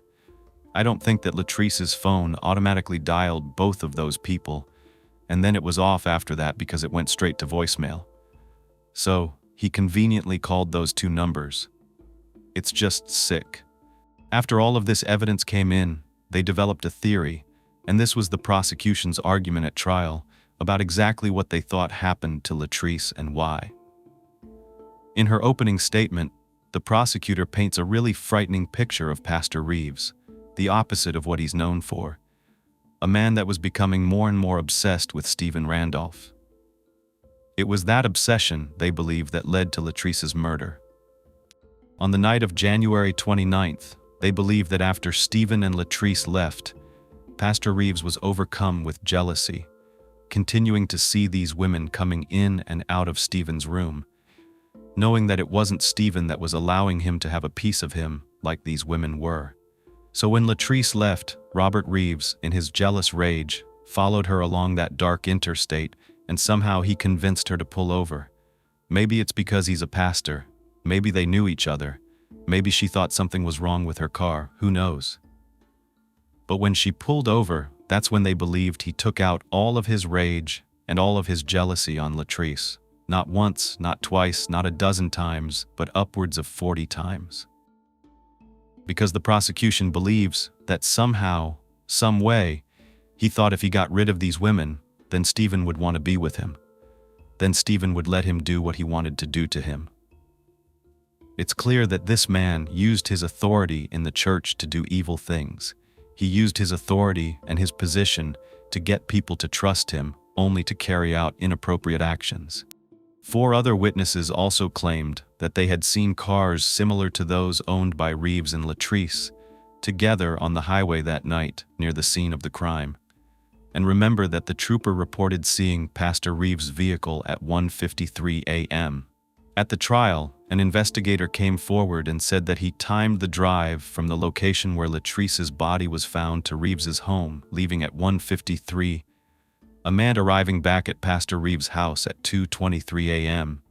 This evidence is consistent with the state's theory that Pastor Reeves had time to return home between 1:53 and 2:30 when he used the master code to disarm the alarm at his home. Of course, the defense had their own arguments. They said, oh no, Stephen had much more to gain from getting Latrice out of the picture. There were even pastors coming forward and supporting Pastor Reeves, people from the community saying how amazing he was and how Stephen could have driven Reeves's minivan and used the master code and then lied about not knowing it. However, there were a few things that the defense couldn't argue about. 2 were direct testimonies from 2 other men who had similar situations regarding the pastor's inappropriate comments and behaviors. Another was a piece of evidence that they found at the pastor's home. Police found a receipt for a purchase of a broiling pan on the morning of January 30th. Then they found a partially melted trash can that contained accelerant and fabric, which they believe was burned clothing. They think that the pastor woke up that morning after everyone left, and he needed to get rid of his bloody clothes so that he wouldn't be implicated. So he used that pan to do it, and in the process, as he was throwing the contents away, the trash can was melted. Why else would you have a reason to burn your clothing? But it was the 2 men that came forward that really sealed the deal, LaQuinton Ford and John Ross. LaQuinton testified that while he was working at a kiosk in the mall in 2005, Pastor Reeves began talking to him and offered to give him a ride home because he lived far. It was like 15 to 20 miles away. He took him up on the offer, and he says that when the pastor was driving him home, he started to have guy talk with him. I don't know why they called that. But this included talk about sex with women, which wasn't too out of the ordinary for 2 guys. However, when Pastor Reeves dropped him off at his house, he just asked LaQuinton to know how much he paid for rent. He says, $100 a month. The pastor goes, well, you could come stay with me for free. Initially, LaQuinton says no, but then later he starts having issues with his living arrangements and he decides to take him up on the offer, and he moves in with the pastor. He's a pastor. You're not expecting him to be sinister. But while they're living together, Pastor Reeves goes out of town. LaQuinton is there by himself. He's house-sitting. He's taking care of the pastor's dog. Well, he invites his girlfriend over, and they have sex. He places a used condom in a grocery bag that he uses as a trash can and puts it on the doorknob outside his bedroom door. Well, a little while after Pastor Reeves had gone home from his trip, the bag is gone, seemingly thrown away. But then he confronts LaQuinton and he asks him, has anyone been over my house? LaQuinton says no, and the pastor's like, really? So why was there a used condom in the trash can? Kinda weird. After this, he goes on to tell La Quinton how mad he is that he had someone over having sex when he wasn't there. But then just a couple of nights after that, Pastor Reeves has the same conversation with La Quinton that he had with Stephen about starting an escort service. He tells him the exact same thing. You can't tell the difference between a man or a woman. La Quinton got so upset, he walked away and called his mom to tell her everything that was going on. Well, Pastor Reeves wasn't too happy about this rejection because he tells La Quinton, now you have to pay rent. At this point, La Quinton had been in a really bad situation because he had nowhere else to go. When he showed up at work the next day, he was arrested. The pastor told police that he had damaged his property and he filed charges against him. Luckily, they were later dismissed. But do you see a similar pattern here? Well, if not, listen to what John Ross had to say at trial. Don't worry, we are wrapping up. John Ross had a similar story. He said he was working as an installation technician for the home alarm system service. He came by Pastor Reeves' house in October of 2007 because he was having the alarm system installed. Well, John arrives around 8 o'clock in the morning. Guess who's there? Stephen. And while Stephen's there, the pastor is wearing a suit. 15 minutes after Stephen leaves, the pastor changes into a sleeveless undershirt and a pair of shorts. Then he comes into the room and starts talking to John about sex, which then leads the pastor to ask John if he's ever considered being a male escort, because he's got some really good features. The pastor doesn't even hesitate after that. He just straight up asked him, how big is your junk? Then he says, have you ever let a man go down on you? John is just so uncomfortable that he tries to leave, but he can't because Pastor Reeves grabs him by the wrist and pulls him into the house towards the bathroom. What he says next? John says the Pastor Reeves said, just close your eyes and you won't know. Just let me do what I gotta do and I'll give you some money for it and you can go. Wow. Well, he was able to pull away from his grip and left. He left everything there too, the wiring, the paperwork, everything was inside, and he just ran. So it turns out that even though the pastor supposedly has paralysis in his left arm, it looks like he's able to use his right arm perfectly fine, and he's actually willing to become physical with someone when he doesn't get his way. But not only that, there are criminal charges to prove it. Even though those weren't allowed to be submitted as evidence in the trial, Pastor Reeves has engaged in illegal activities that include inappropriate and unwanted sexual conduct. As a matter of fact, he left a church that he used to work at, Pleasant Hill Baptist Church in South Carolina, because he was accused of that type of conduct with a boy who wasn't even an adult yet. He was charged with conduct of the same nature on September 3rd, 1987 in South Carolina. Later, he was convicted of a third-degree charge of that nature in 1988. When I say third-degree charge, I know you might not know what that means, but you'll hear it over and over again, especially in cases that revolve around this type of action. It means that it involves someone who is not an adult and an act that they don't want done. Reeves was also charged with battery in 1982 in South Carolina, and these accusations of the same type of conduct were said to have surfaced in New York while he was working there after it happened in South Carolina. So he just moved to another church and the sick cycle began again. Just a few years before Latrice's murder, Pastor Reeves was charged again with sexual misconduct on July 13, 2002. So how does a man like this continue to work in churches? Well, these churches have their own way, so no one has to do a check on them. And that's exactly what Pastor Reeves was doing in this current community in North Carolina. He was charismatic, seen as a visionary, a loyal man of faith, and a gifted preacher. But now he's seen for his true colors. He's a killer. He's a killer who used his authority and position in his church to get what he wanted. And when he didn't, he took a beautiful, innocent woman out of this world.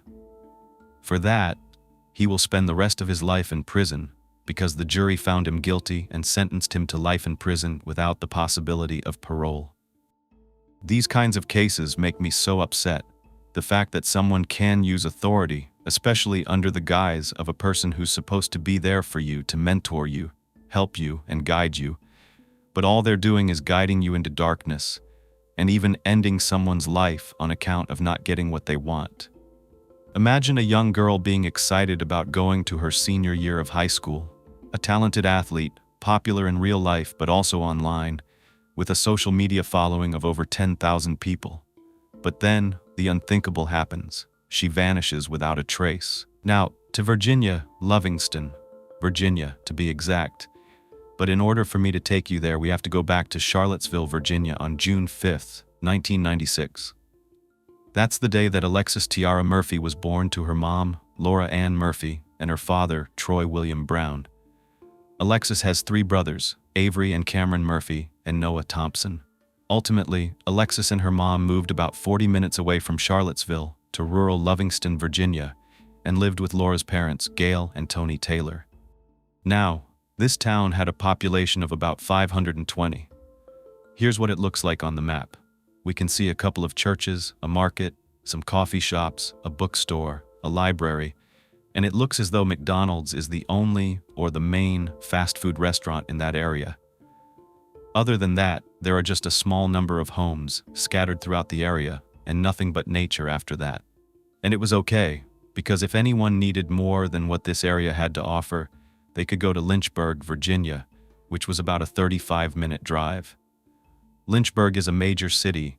It has everything that you would expect from a big city. But Lovingston was fine for Alexis and her family. They were very close, and as a matter of fact, she spent a lot of time with her 2 aunts, Angela and Trina. They were almost like big sisters to her. But Alexis grew up with so many cousins, and they were so close that her cousins were actually like siblings. She was also still close to her father, Troy. The family would frequently get together for birthdays, holidays, and any other reason they could find to throw a good party. Alexis was well taken care of. She had a very strong support system in her family, as well as her close-knit community in Lovingston, where everyone knew one another. They were always there to lend a helping hand. Alexis grew up to be a happy, smiling little girl. She was always laughing, running around, having fun, and Alexis was also very beautiful. Everyone could see that. When I first saw her, I thought, wow, that is one of the most beautiful girls that I have ever seen. There's just something special about Alexis. And as she grew up, she grew into a gorgeous young lady, and she was very popular. She excelled in sports, and by high school, she was one of the most valuable players on her volleyball team. By the time Alexis was 15 and attending Nelson County High School, she, like many other teenagers her age, was really into social media. I think it's only gotten more popular for younger people to get online at a younger age. Alexis's platform of choice back then was Twitter. She wasn't just a casual user, she would tweet multiple times a day and sometimes multiple times an hour. She wouldn't just post updates sharing her thoughts.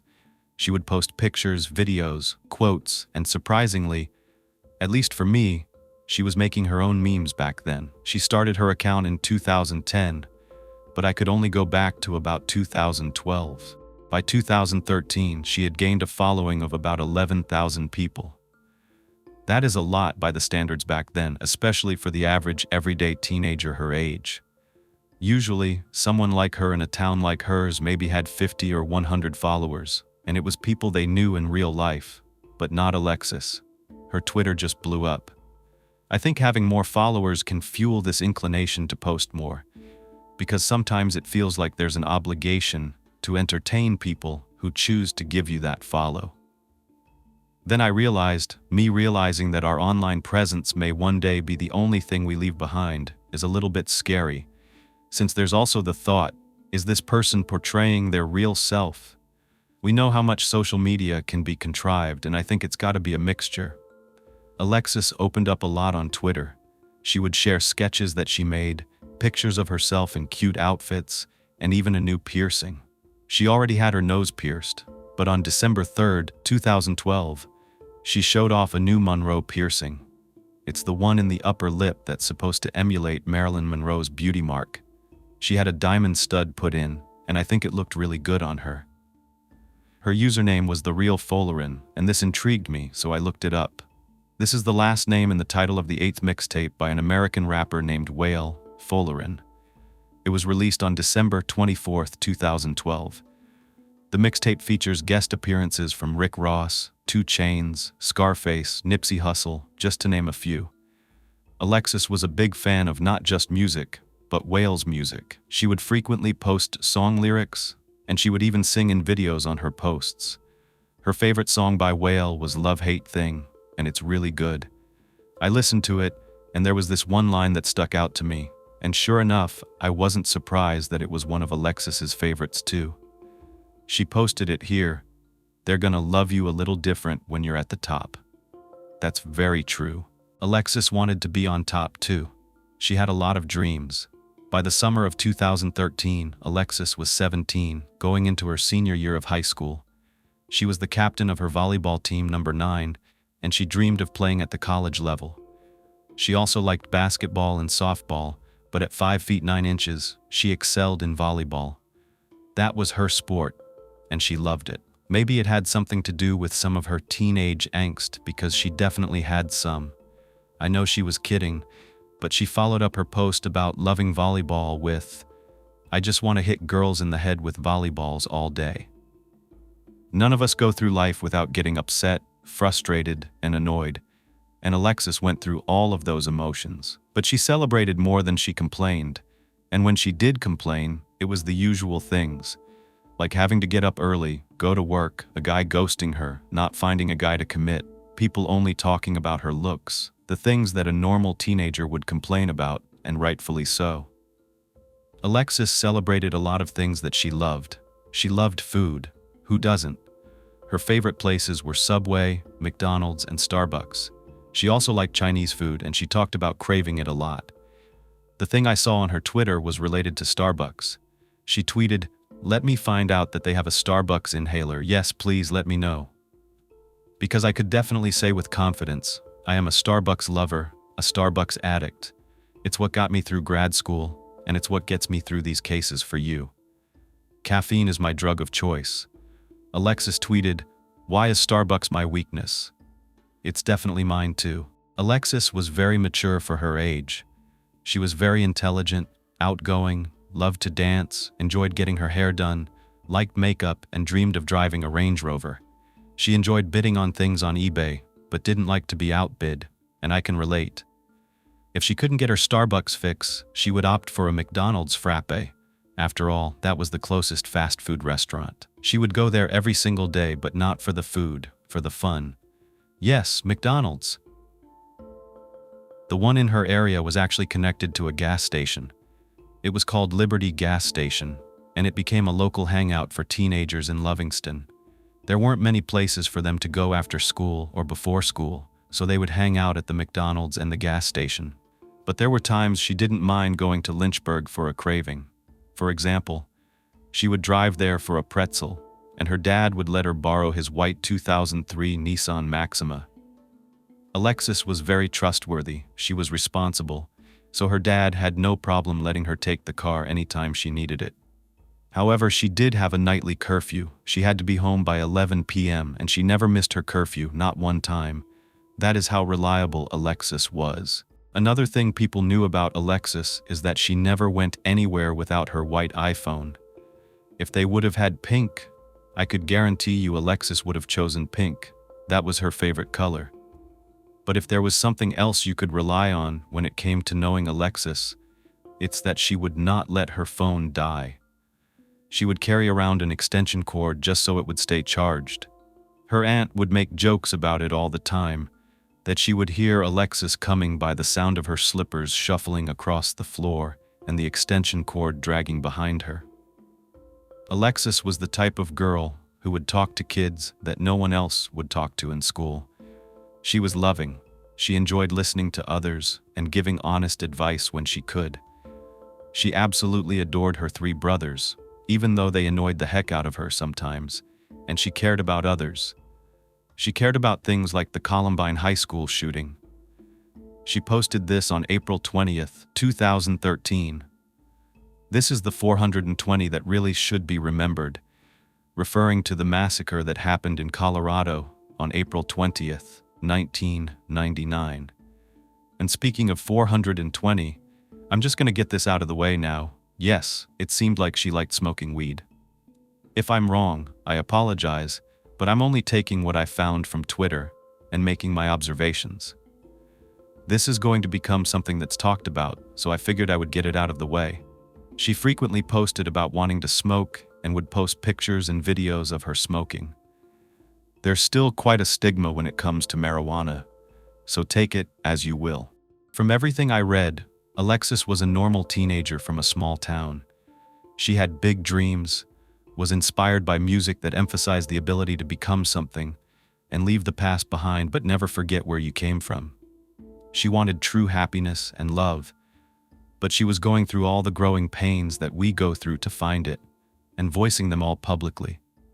I could feel her pain. She was definitely on the right track. In the summer of 2013, she was excited about entering her final year of high school. As a matter of fact, she was in the middle of planning her senior pictures. She was having them taken in August before the fall semester began. This is necessary so that you could get your picture in the yearbook. It used to take a while for them to process the pictures and get them ready for publication. Laura, Alexis's mom, agreed to gift her a trip to the hair salon in preparation, and Alexis had already picked out a style she wanted and made an appointment with a stylist out in Lynchburg for Saturday, August 3rd, after she finished working. She actually worked at a thrift store in Charlottesville on the weekends and during the week in the summer. From what I could tell, Laura instilled a work ethic in Alexis. Laura works at a local post office, and sometimes she would put in overtime or work the night shift just to provide for her family. She didn't mind helping Alexis when she needed something, especially because she was a good student, a talented athlete, and worked her own job to get extra things that she wanted.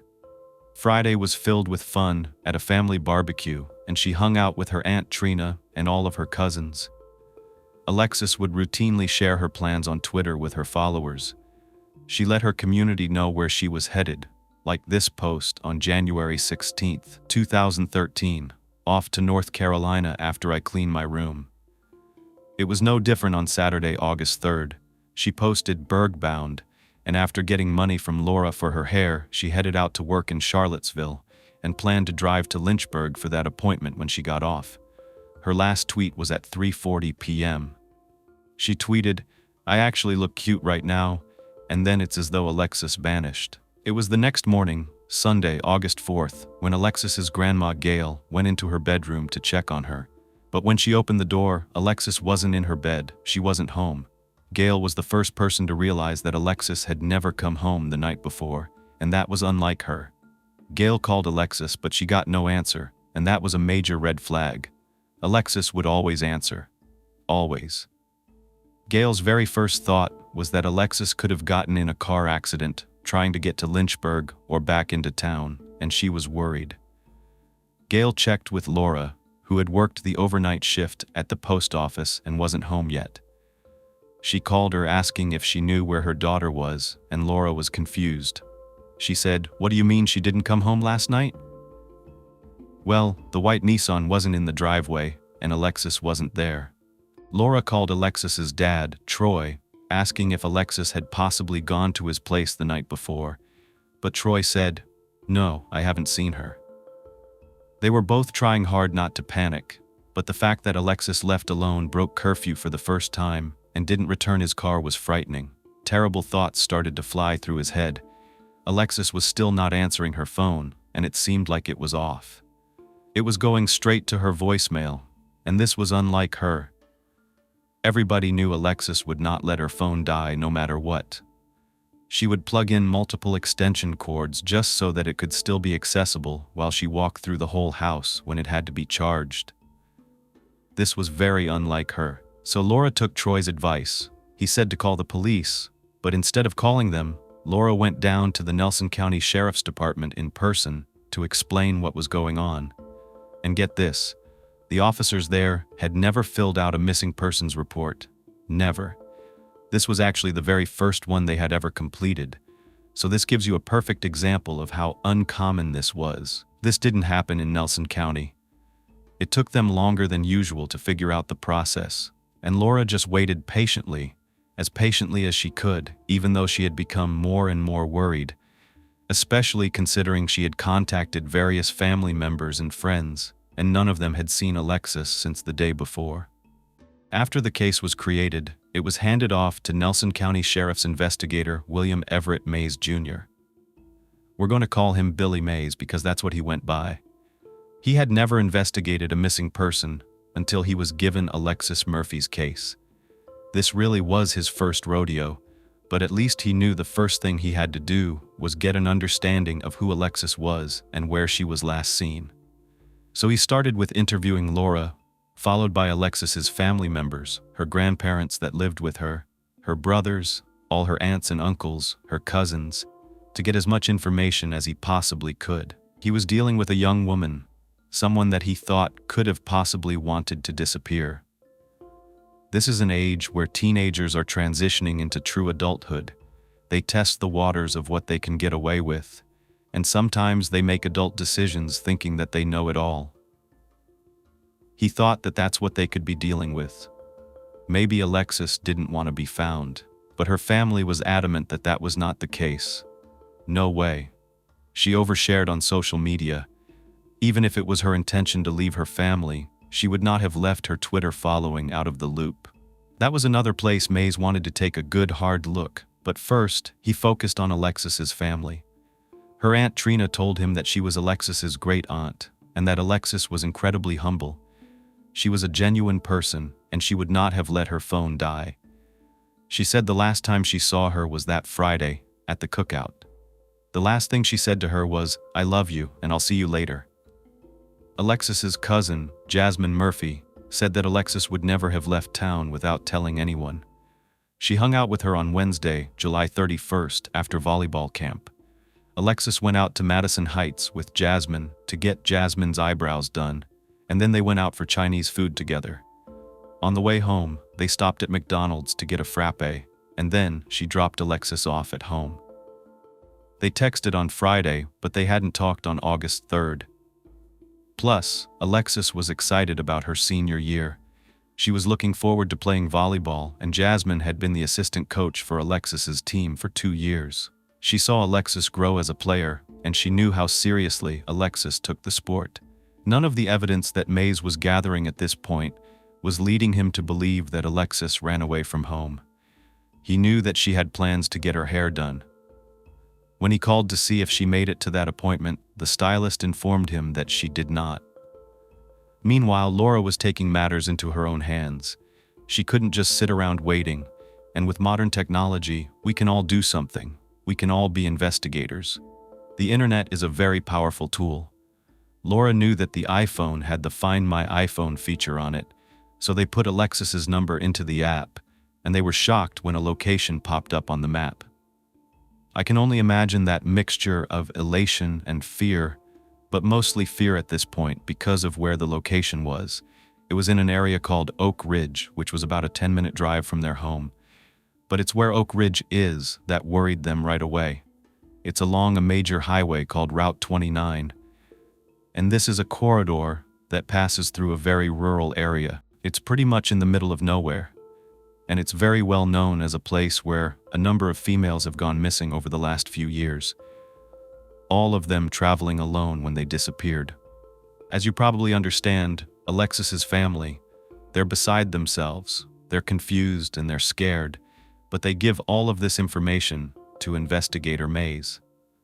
It's the first lead, and it came from the people who cared about Alexis the most. They were not going to give up. Actually, they were on the case faster than the Nelson County Sheriff's Office. Because of social media, everyone was reaching out on their respective platforms, whether it was Facebook, Instagram, Twitter, even MySpace, and posting about Alexis, asking the public to please give them any information that they could about her whereabouts, or if they had seen her, please come forward. They were desperate for answers, and they knew the more time that went by, the less likely it would be that Alexis would be found or alive. It's a race against time. The family quickly got the media involved, which wasn't hard since this town is so small, and this is such big news. The first missing persons case, a beautiful young girl vanishing out of nowhere. So the family held a press conference, begging for the safe return of their loved one. Her Aunt Angela was sobbing and begging the public for help. She also put out a public message to her niece. She said, "Alexis, just know that we're working on bringing you home because we all miss you." It was a very emotional time for our family, and now the community is coming forward to help in any way that they can. There were hundreds of people coming together asking, "How can we help? How can we take action?" The town is known as a place where the residents are friendly. They open their arms to anyone and everybody knows everyone. That can be a double-edged sword. They know you, so they care, but they know you, so they know all of your business. One of them could be involved, you never know. But the family would take any help they could get at this point. Nelson County investigators are searching the surrounding area. They're looking all around town for clues, but once they get that lead about Oak Ridge, their focus shifts, and Mays makes his way out there to where Alexis's phone was last active, according to the Find My iPhone app. When investigators are looking around, they don't see a car. That's the first thing they're trying to locate because they know she was driving the white Nissan, but they don't see it anywhere in that area.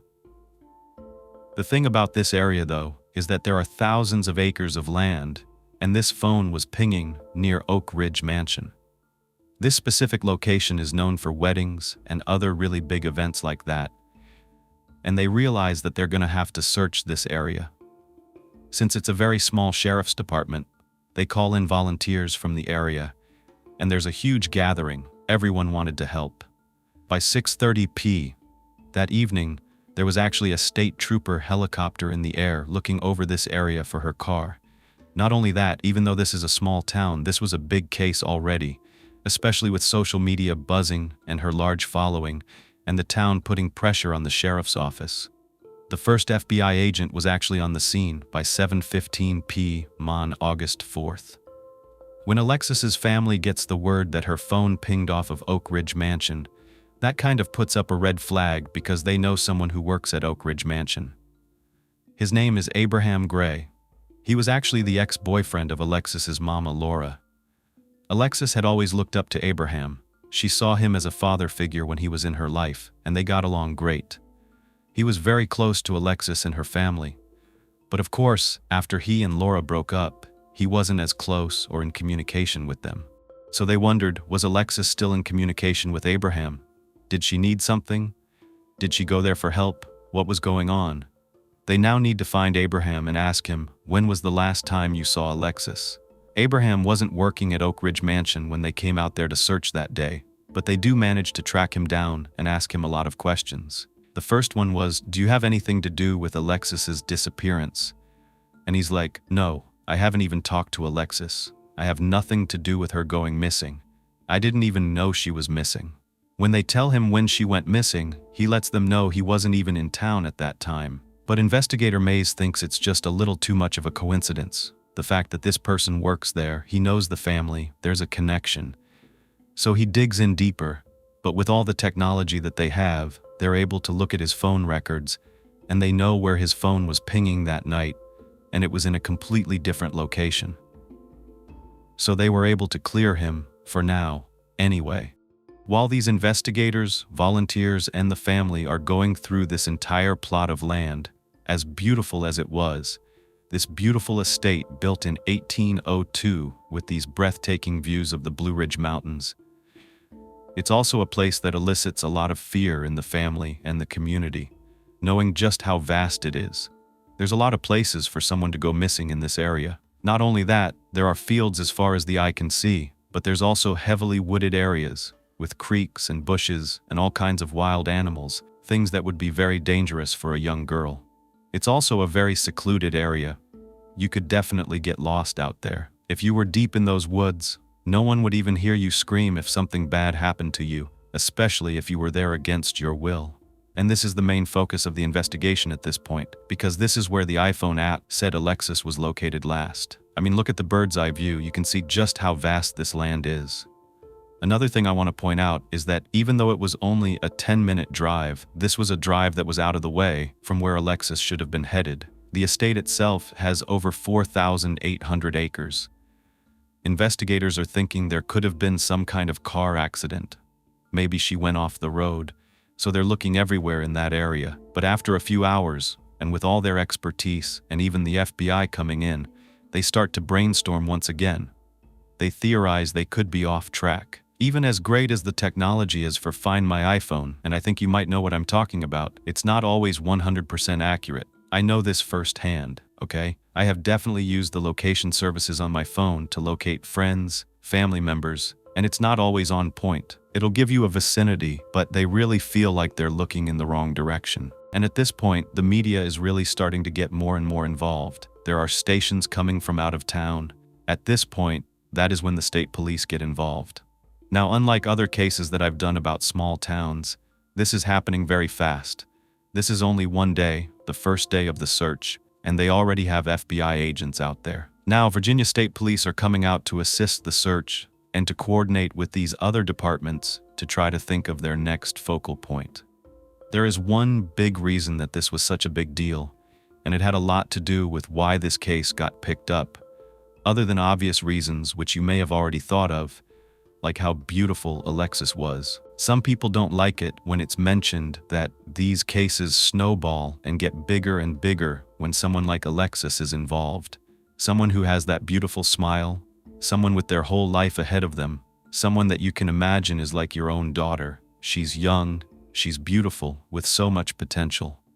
But there's something else. She's not the only one. I mentioned this earlier. Route 29, the highway that Oak Ridge Estate is located off of, had a number of open and ongoing cases involving Route 29. Young girls just like Alexis had gone missing. As a matter of fact, there was a suspected serial killer who authorities believed was using Route 29 to capture his victims, who were usually young women traveling by themselves. There were too many similarities to Alexis's case for the state not to get involved.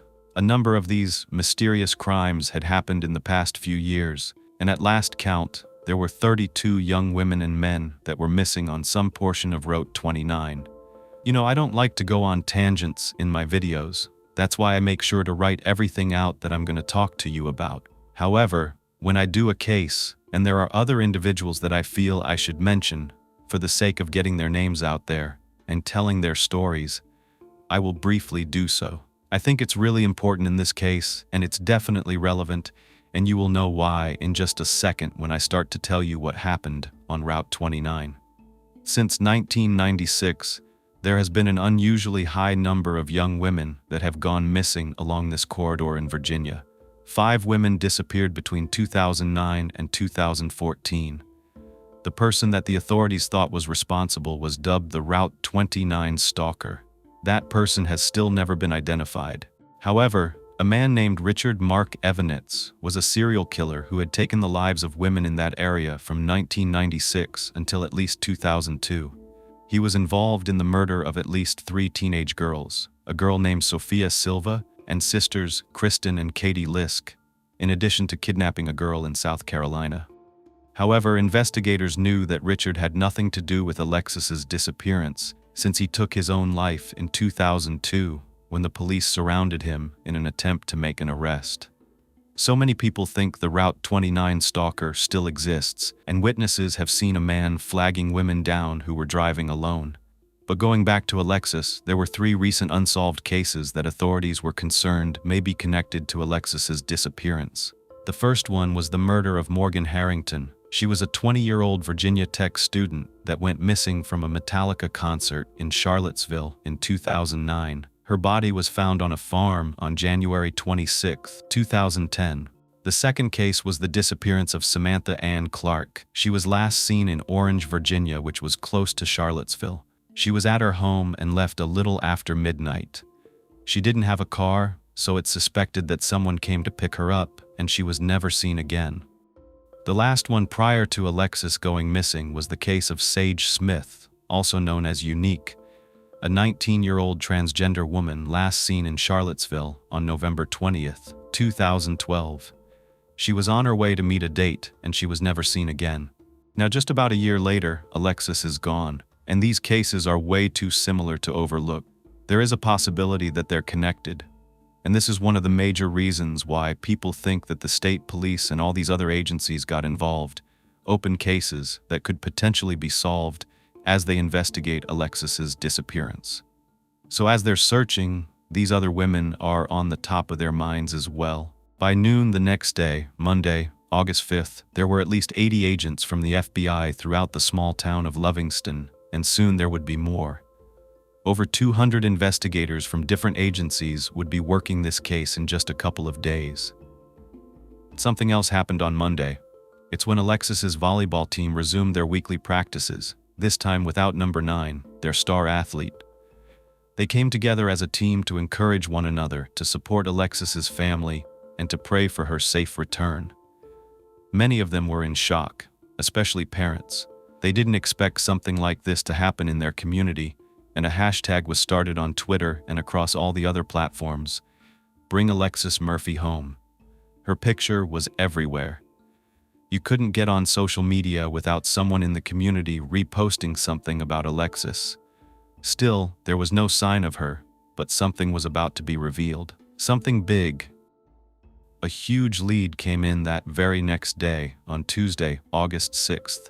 That evening, somebody called into the Nelson County Sheriff's Department with a tip. They'd been watching the news and saw information about Alexis Murphy, along with the description and the picture of the Nissan Maxima. A light bulb just went off in this person's head, and they remembered seeing what they thought could have been that vehicle. They said that they saw it in the Carmike Theater parking lot, none other than Charlottesville. We've heard this city before. This is the one where all those other girls went missing from, and now Alexis's car was said to be spotted in this town. I'm sure you know that the police get hundreds of tips all the time, and they have to look into each and every one, but they're not getting their hopes up yet. However, if it really is her car, this could be big. This location was about 40 miles north of Livingston and 70 miles north of Lynchburg. Yes, it's true she worked in Charlottesville, so it wasn't completely out of the ordinary for her to be in that area. But they knew she was traveling to Lynchburg to get her hair done, so why would her car be at a movie theater parking lot when she had no plans, as far as anybody knew, to attend a movie that evening when she disappeared?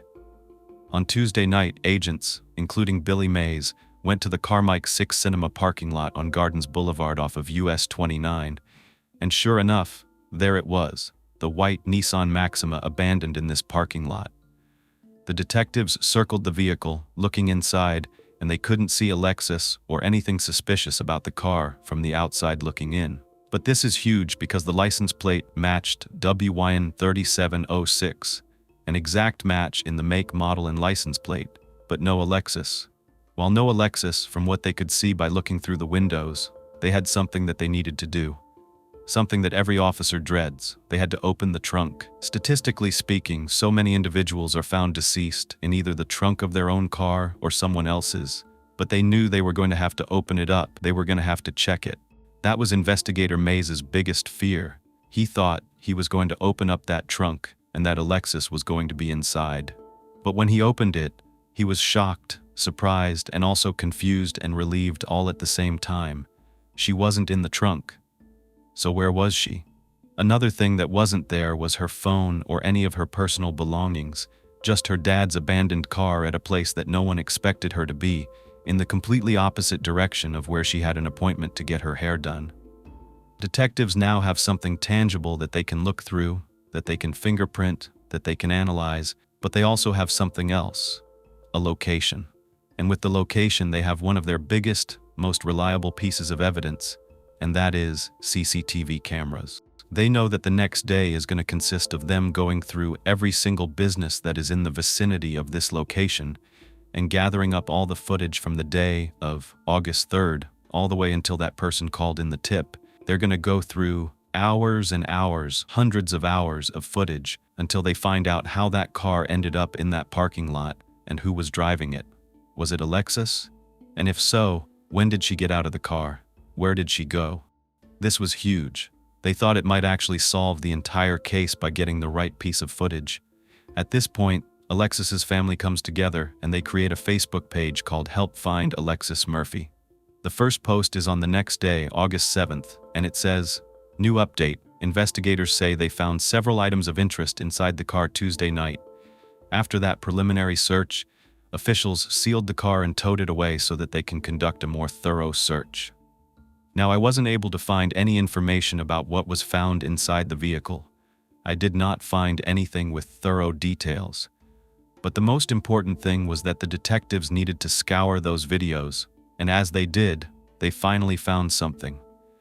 They spotted Alexis's vehicle pulling into that parking lot on Sunday night around 10 p.m., but the video quality, like so many other cases that I have done, was really bad. When are we going to fix this? When are we going to be able to tell what something is right away? When is it going to be perfect night vision?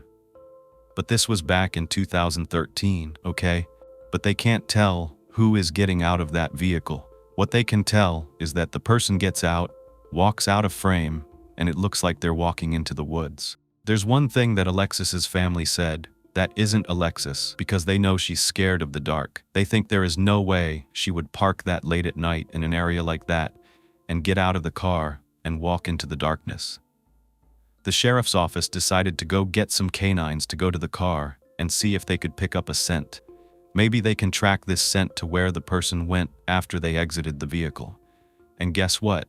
The dogs do track a scent across the parking lot and into a nearby apartment complex. But something I want to point out is that there is a lot of investigation going on simultaneously. There are investigators back in Livingston, some in Charlottesville, and others doing a thorough search of her social media platforms, which I'm definitely going to have to talk about in just one moment. They're all trying to connect the dots, come back together, and brainstorm about what they should do next. And that's exactly what they were doing that night at the car with the canines. They were getting together, and here's a picture of all the different agencies standing outside that white Nissan Maxima, trying to figure out what they're going to do next. So let's go back to the agents that were interviewing residents of that apartment complex where the dogs tracked the scent.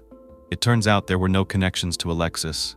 Nobody that lived there was connected to her, as far as anyone being a friend, boyfriend, or someone she could have been hanging out with. As they spoke to many different residents of the apartment complex, they didn't get any leads. There just weren't any tips generated from that search. They really wanted to figure out why the car would be there. One thing they really wanted to get to the bottom of was how long the vehicle had been sitting in this parking lot. The biggest thing for investigators is to build a timeline, a solid timeline, as solid as it can be, of where Alexis was at what time throughout the days she had gone missing. If they could narrow that down, it would help them in so many ways. It's going to help them with potential suspects at some point if they want to compare. It's going to help them with alibis, and it's going to help them with other locations and the connections of those as well.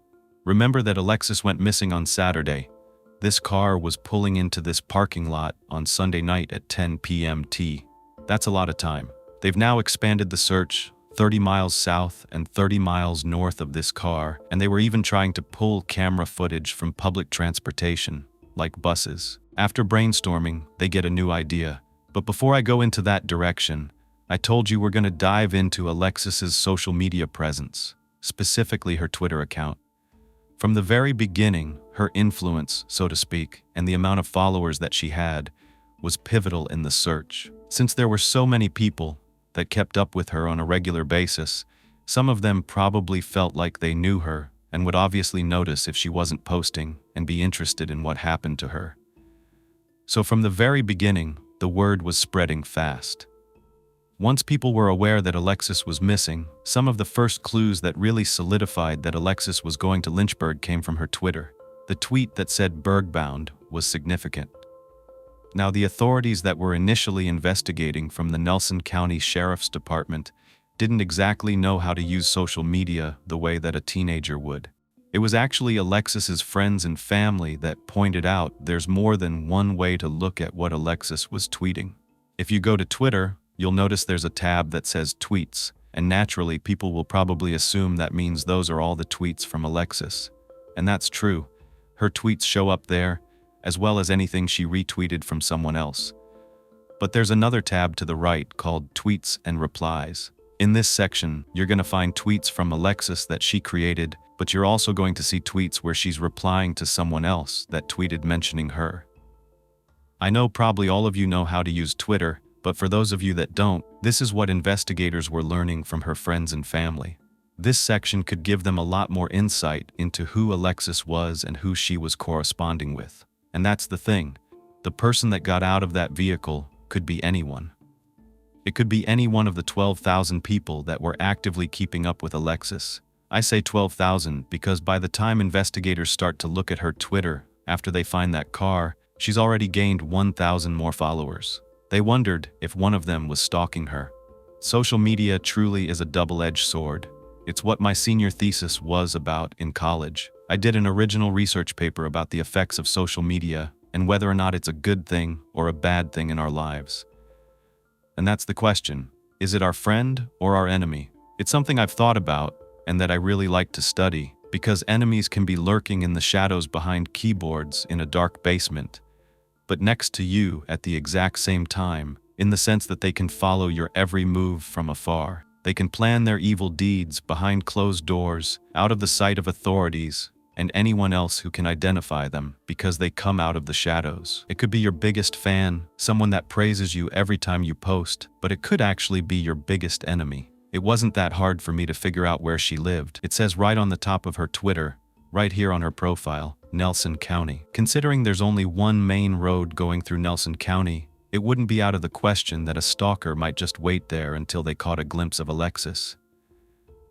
She definitely stood out in a crowd, but if she hadn't added her location, I could have figured it out from posts that she made, like this one.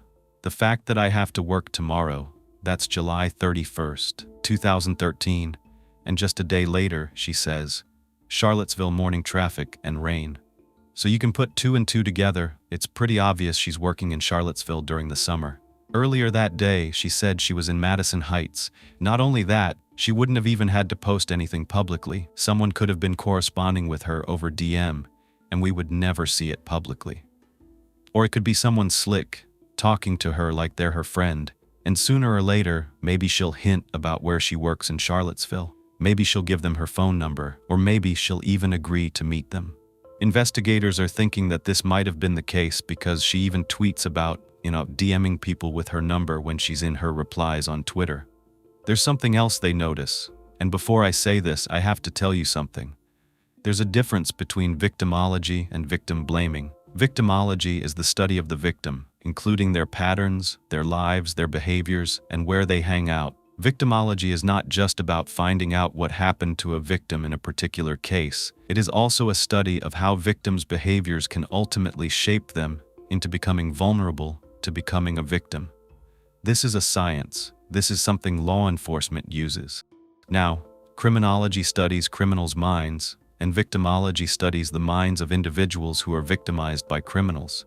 A lot of times when someone would mention certain factors that may have contributed to a criminal mind wanting to target a particular person, people can see it as victim blaming. And let me tell you this, there is no one to blame for something happening to a victim except for the criminal, period. Nobody deserves bad things to happen to them, especially innocent people who are victimized and targeted. But one of the things investigators notice is that Alexis likes to show off the way that she looks, her physical appearance. There's nothing particularly wrong with that. We're proud of the way we look, and sometimes we like our outfits.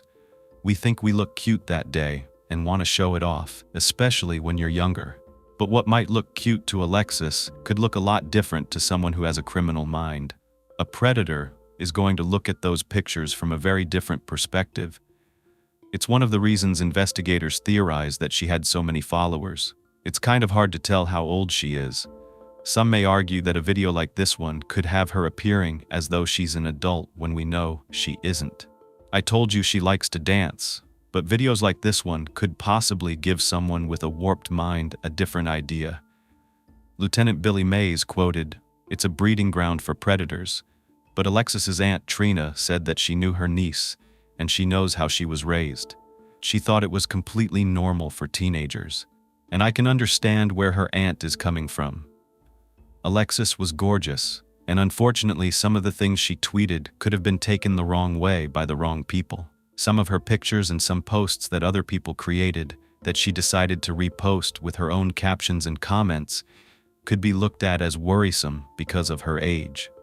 Someone can look at her like an adult, but that doesn't necessarily mean that someone her age has the capacity to understand the dangers that are out there in the world, especially from a small town. Investigators just know they have a lot of work ahead of them.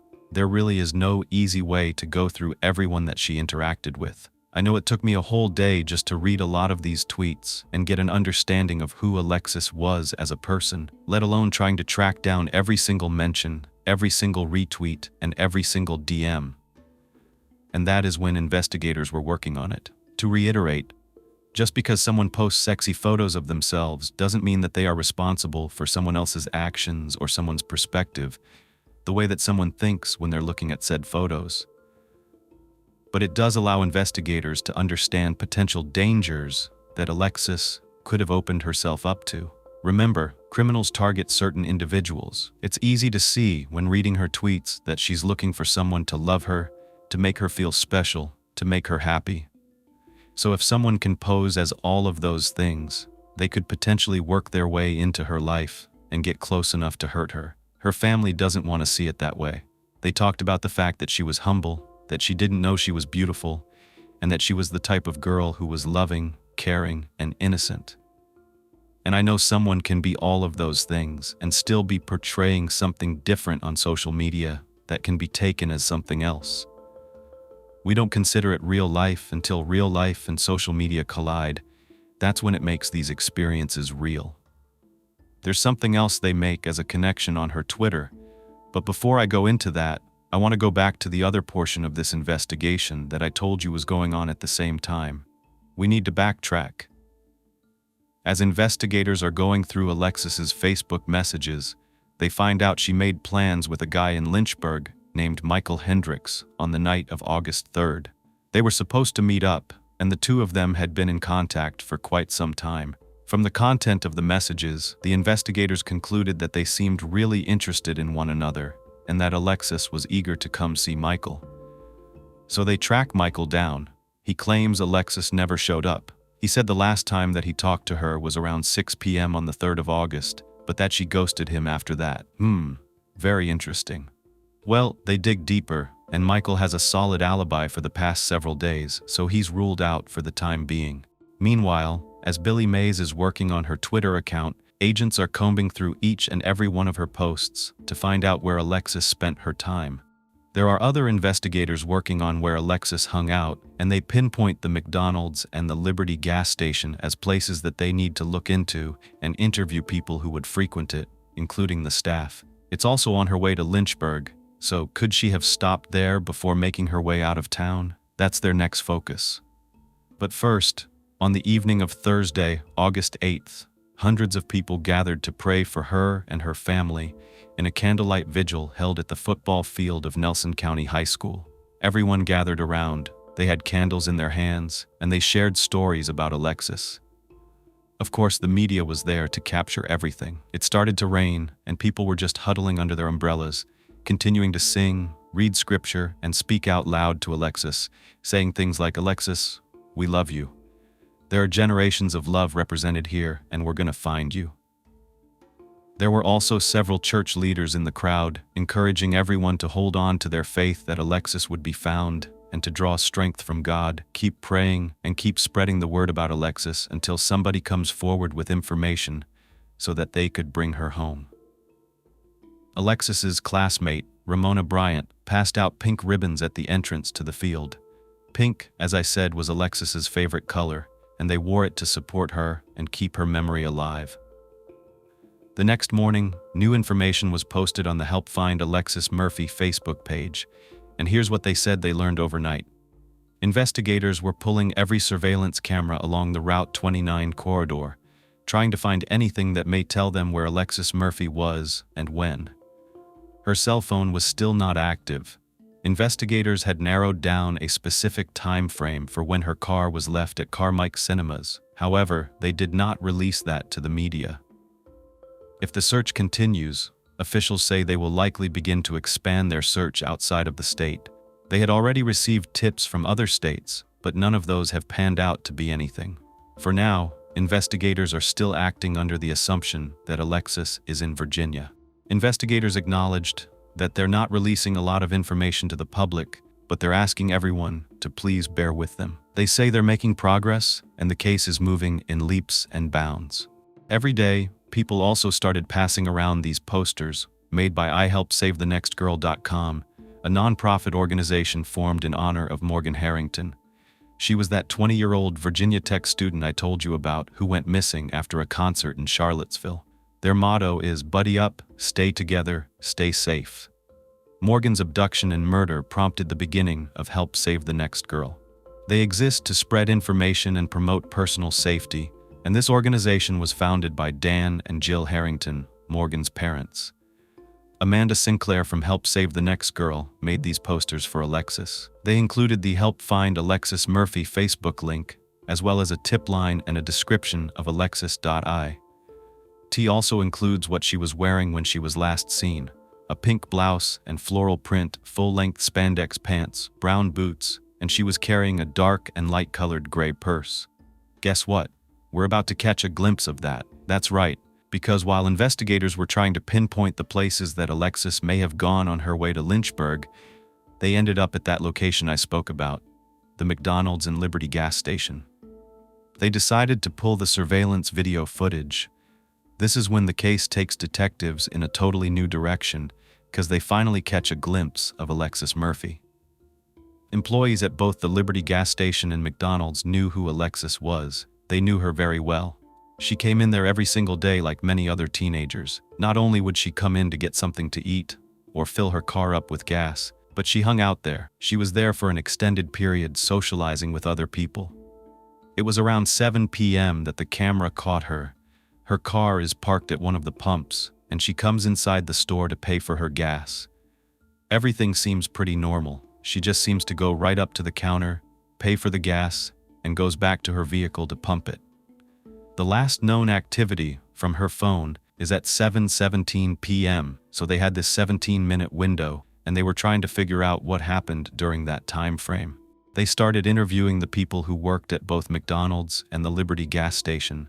People said she was happy that day. There was nothing out of the ordinary. She was smiling and being herself. But then, when her family checked out the footage, they had a different perspective on the way that they thought she looked. They said they thought she looked like she had a blank stare on her face and that she looked very uncomfortable. But it's so hard to tell. We don't always portray exactly what we're feeling and thinking. We could be stressed. She could have been trying to get out of there as fast as possible to get to her hair appointment. You don't know you're being filmed. You're not really playing up to the camera. I know from what I've seen online, yes, she's always smiling and bubbly, but we're just catching her in a mundane act of paying for gasoline. But now they know where she was last seen.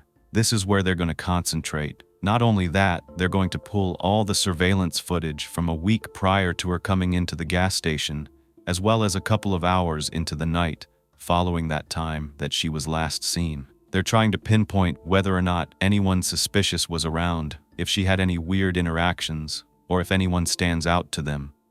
There's also a car lot across the street, across Route 29, so they started looking through all of those cars as well, because they don't know, she could be anywhere. It's like she walked out of that gas station and disappeared. The investigators were playing this short portion of the video over and over again, probably hundreds of times, and finally, something stood out to them. It's almost like you need to look at something again and again for something very small to become something very big. When Alexis was coming into the store, a man held the door open for her as she walked inside. This is usually meant as a courtesy to help someone out, a nice little gesture, a little friendly assistance.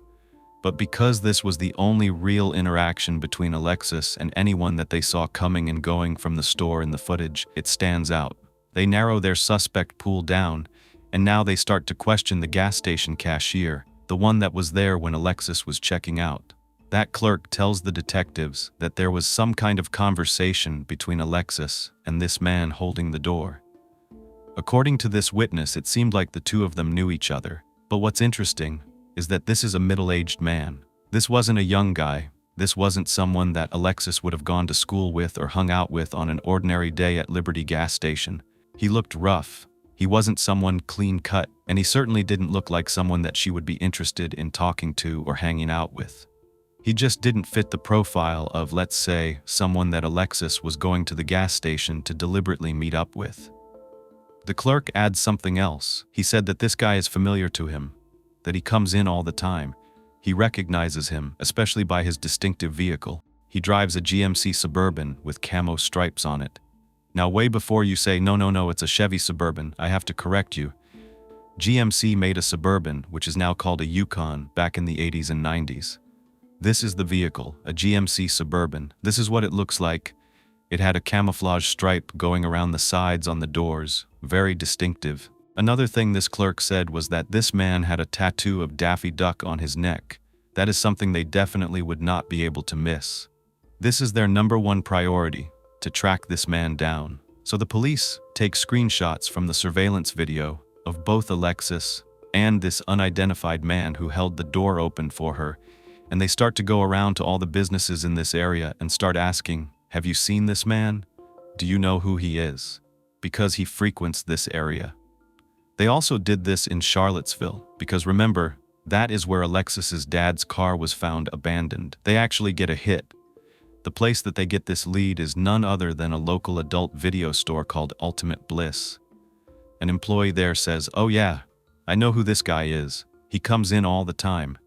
The store manager goes ahead and gives investigators all of the security footage, and it turns out 45 minutes before the interaction with Alexis, this unidentified man was in that adult video store. Oh, and it was definitely him. They could see the tattoo and everything. He had stopped at the shop to get some adult movies. He got a couple of them that evening. The manager went through their transactions for that day, and they were able to give investigators a name, Randy Allen Taylor. Investigators immediately run Randy's name and get his last known address. You guys, it's only 1 mile from the Liberty gas station. It takes 4 minutes to get there. Now, if you've been here before, this is the part of the case where things start to speed up because they just pinpointed their prime suspect. They have nothing else to go on, so that's exactly who he is right now. And guess what road Randy lives off of? The 29.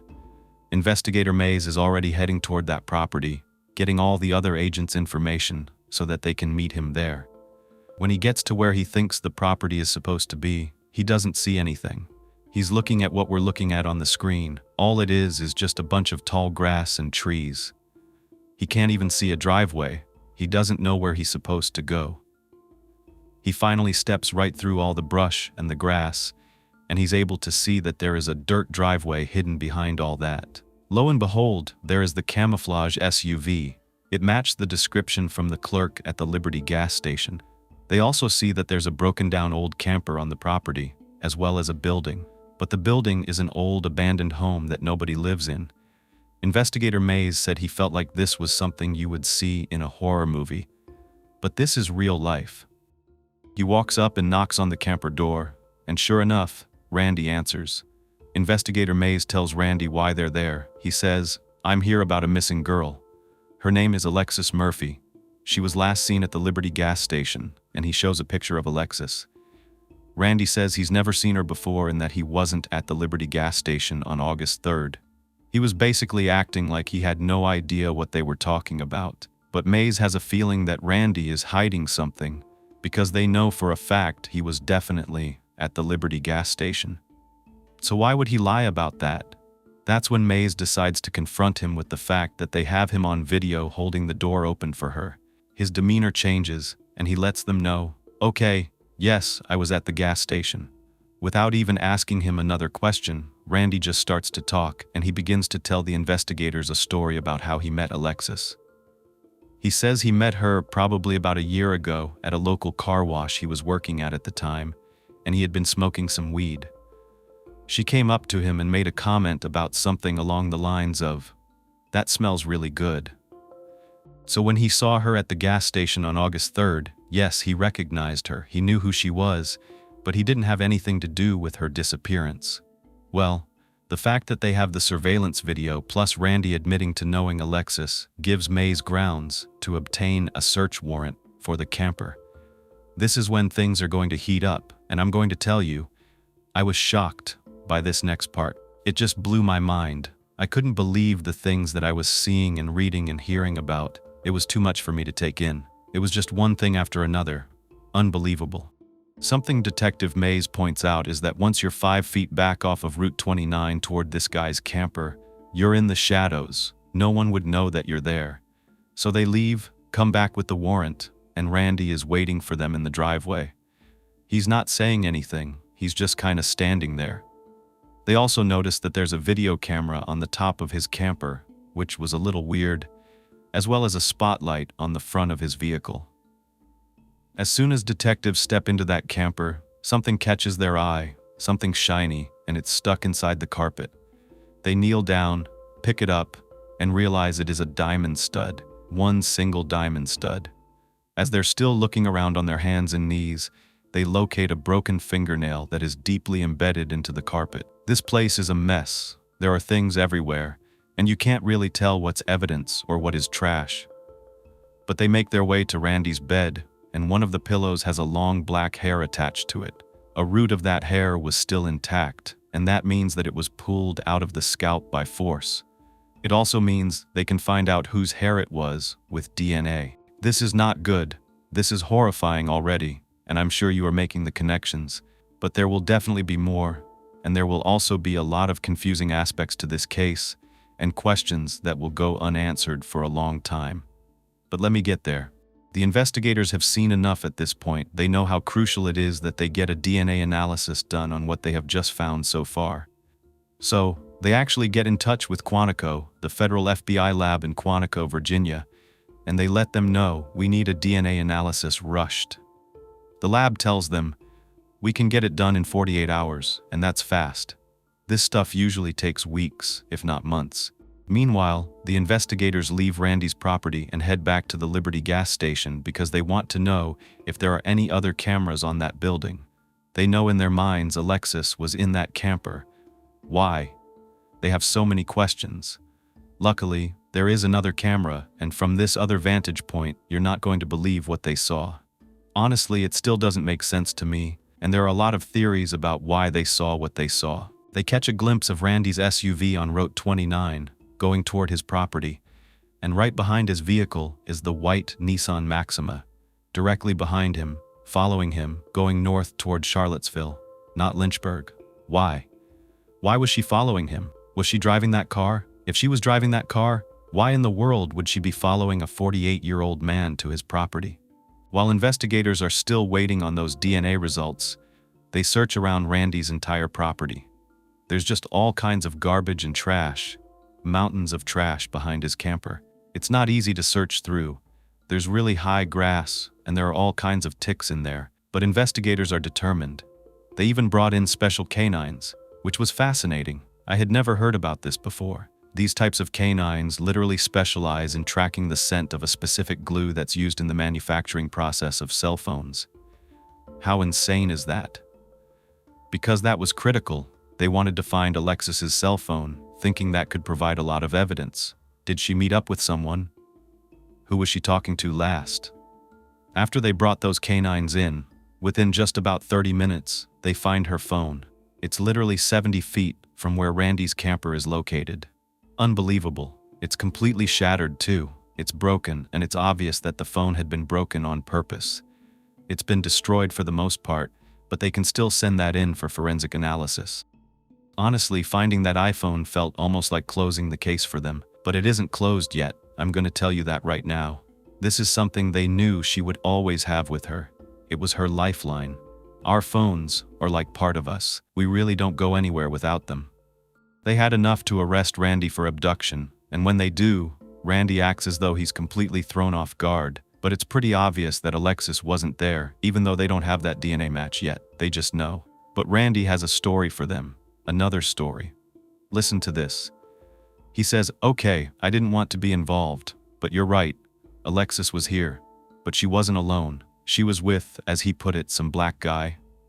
He said that she and this guy came to his camper to smoke some weed, and that's what they did. They came over, bought some weed, and then they left. He said the last time he saw Alexis, she was completely fine. She left with this black guy with dreads. They asked if he had a name, and he actually does. He says that the guy's name is Damian Bradley.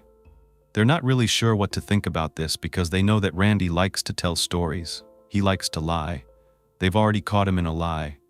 But they do go through Alexis's Facebook, and sure enough, one of her friends is a man named Damian Bradley, and he lives in Nelson County. It turns out he left town right after Alexis went missing, and now he's in Alabama. That's definitely a red flag. Could something have happened between Damian and Alexis after Randy was with them smoking weed in the camper? Did Randy leave, and then they stayed? They need to know more. So they track down Damian Bradley. They find out he works at the local McDonald's that's attached to the Liberty gas station. And this is a pretty big deal because we know this is where she was right before she ended up at Randy's camper. So was Damian driving that car? Also, we know Alexis loves frappes and that she's always at McDonald's. Look, she even tweets pictures of McGriddles. Well, they do get to talk to Damian. They ask him about Alexis, and he says, "You know what? Yeah, we talked. We kind of had crushes on one another. She would come in and I would see her, but I never hung out with her outside of work." They're like, "Are you sure?" That's when they tell him the story that Randy gave about his version of what happened on August 3rd. He says that's a lie. That's all a lie. Is it though? Because after all, Damian definitely fits the profile of someone that Alexis would hang out with, someone she might have trusted, someone she knew since they talked each time they saw each other on a regular basis at McDonald's. And you might be wondering what Alexis's family thinks about all this. Well, they have their thoughts. It seems like any time weed was brought up, her family would make sure to mention that Alexis was a really good girl, that she was very responsible, that she was the typical innocent, sweet teenager. But that doesn't mean that she didn't like to smoke weed. However, I completely understand the stigma that existed and still does. As a matter of fact, a post was made on the Helpline Alexis Facebook page, and it addressed this entire topic since social media is accessible to everyone, and everyone was trying to help piece things together to help solve this puzzle. They saw pictures of Alexis smoking, and they were apparently victim blaming when no one knows the facts of this case. Alexis is not on trial. She is the victim. Whether or not she did or didn't smoke, remember that victimology and victim blaming are different. Saying things like smoking weed leads to associating with the wrong people, or she should have known better, is victim blaming. However, saying something like, she liked to smoke, and this pervert most likely used this to his advantage, is acknowledging how these criminals find ways to work their way into a potential victim's life. It's like offering kids candy. Here's the post that went up on Facebook regarding this. With all the comments being released from Randy Taylor today, I want to be clear about a few things. Alexis Murphy is not on trial here. She is the victim. Analyzing her Twitter and Facebook accounts to pass judgment on what kind of person you think she may be is really unfair since she's not here to defend herself. Our main focus should be to help bring Alexis home and to bring those involved in her disappearance to justice. Thank you all for your support and prayers.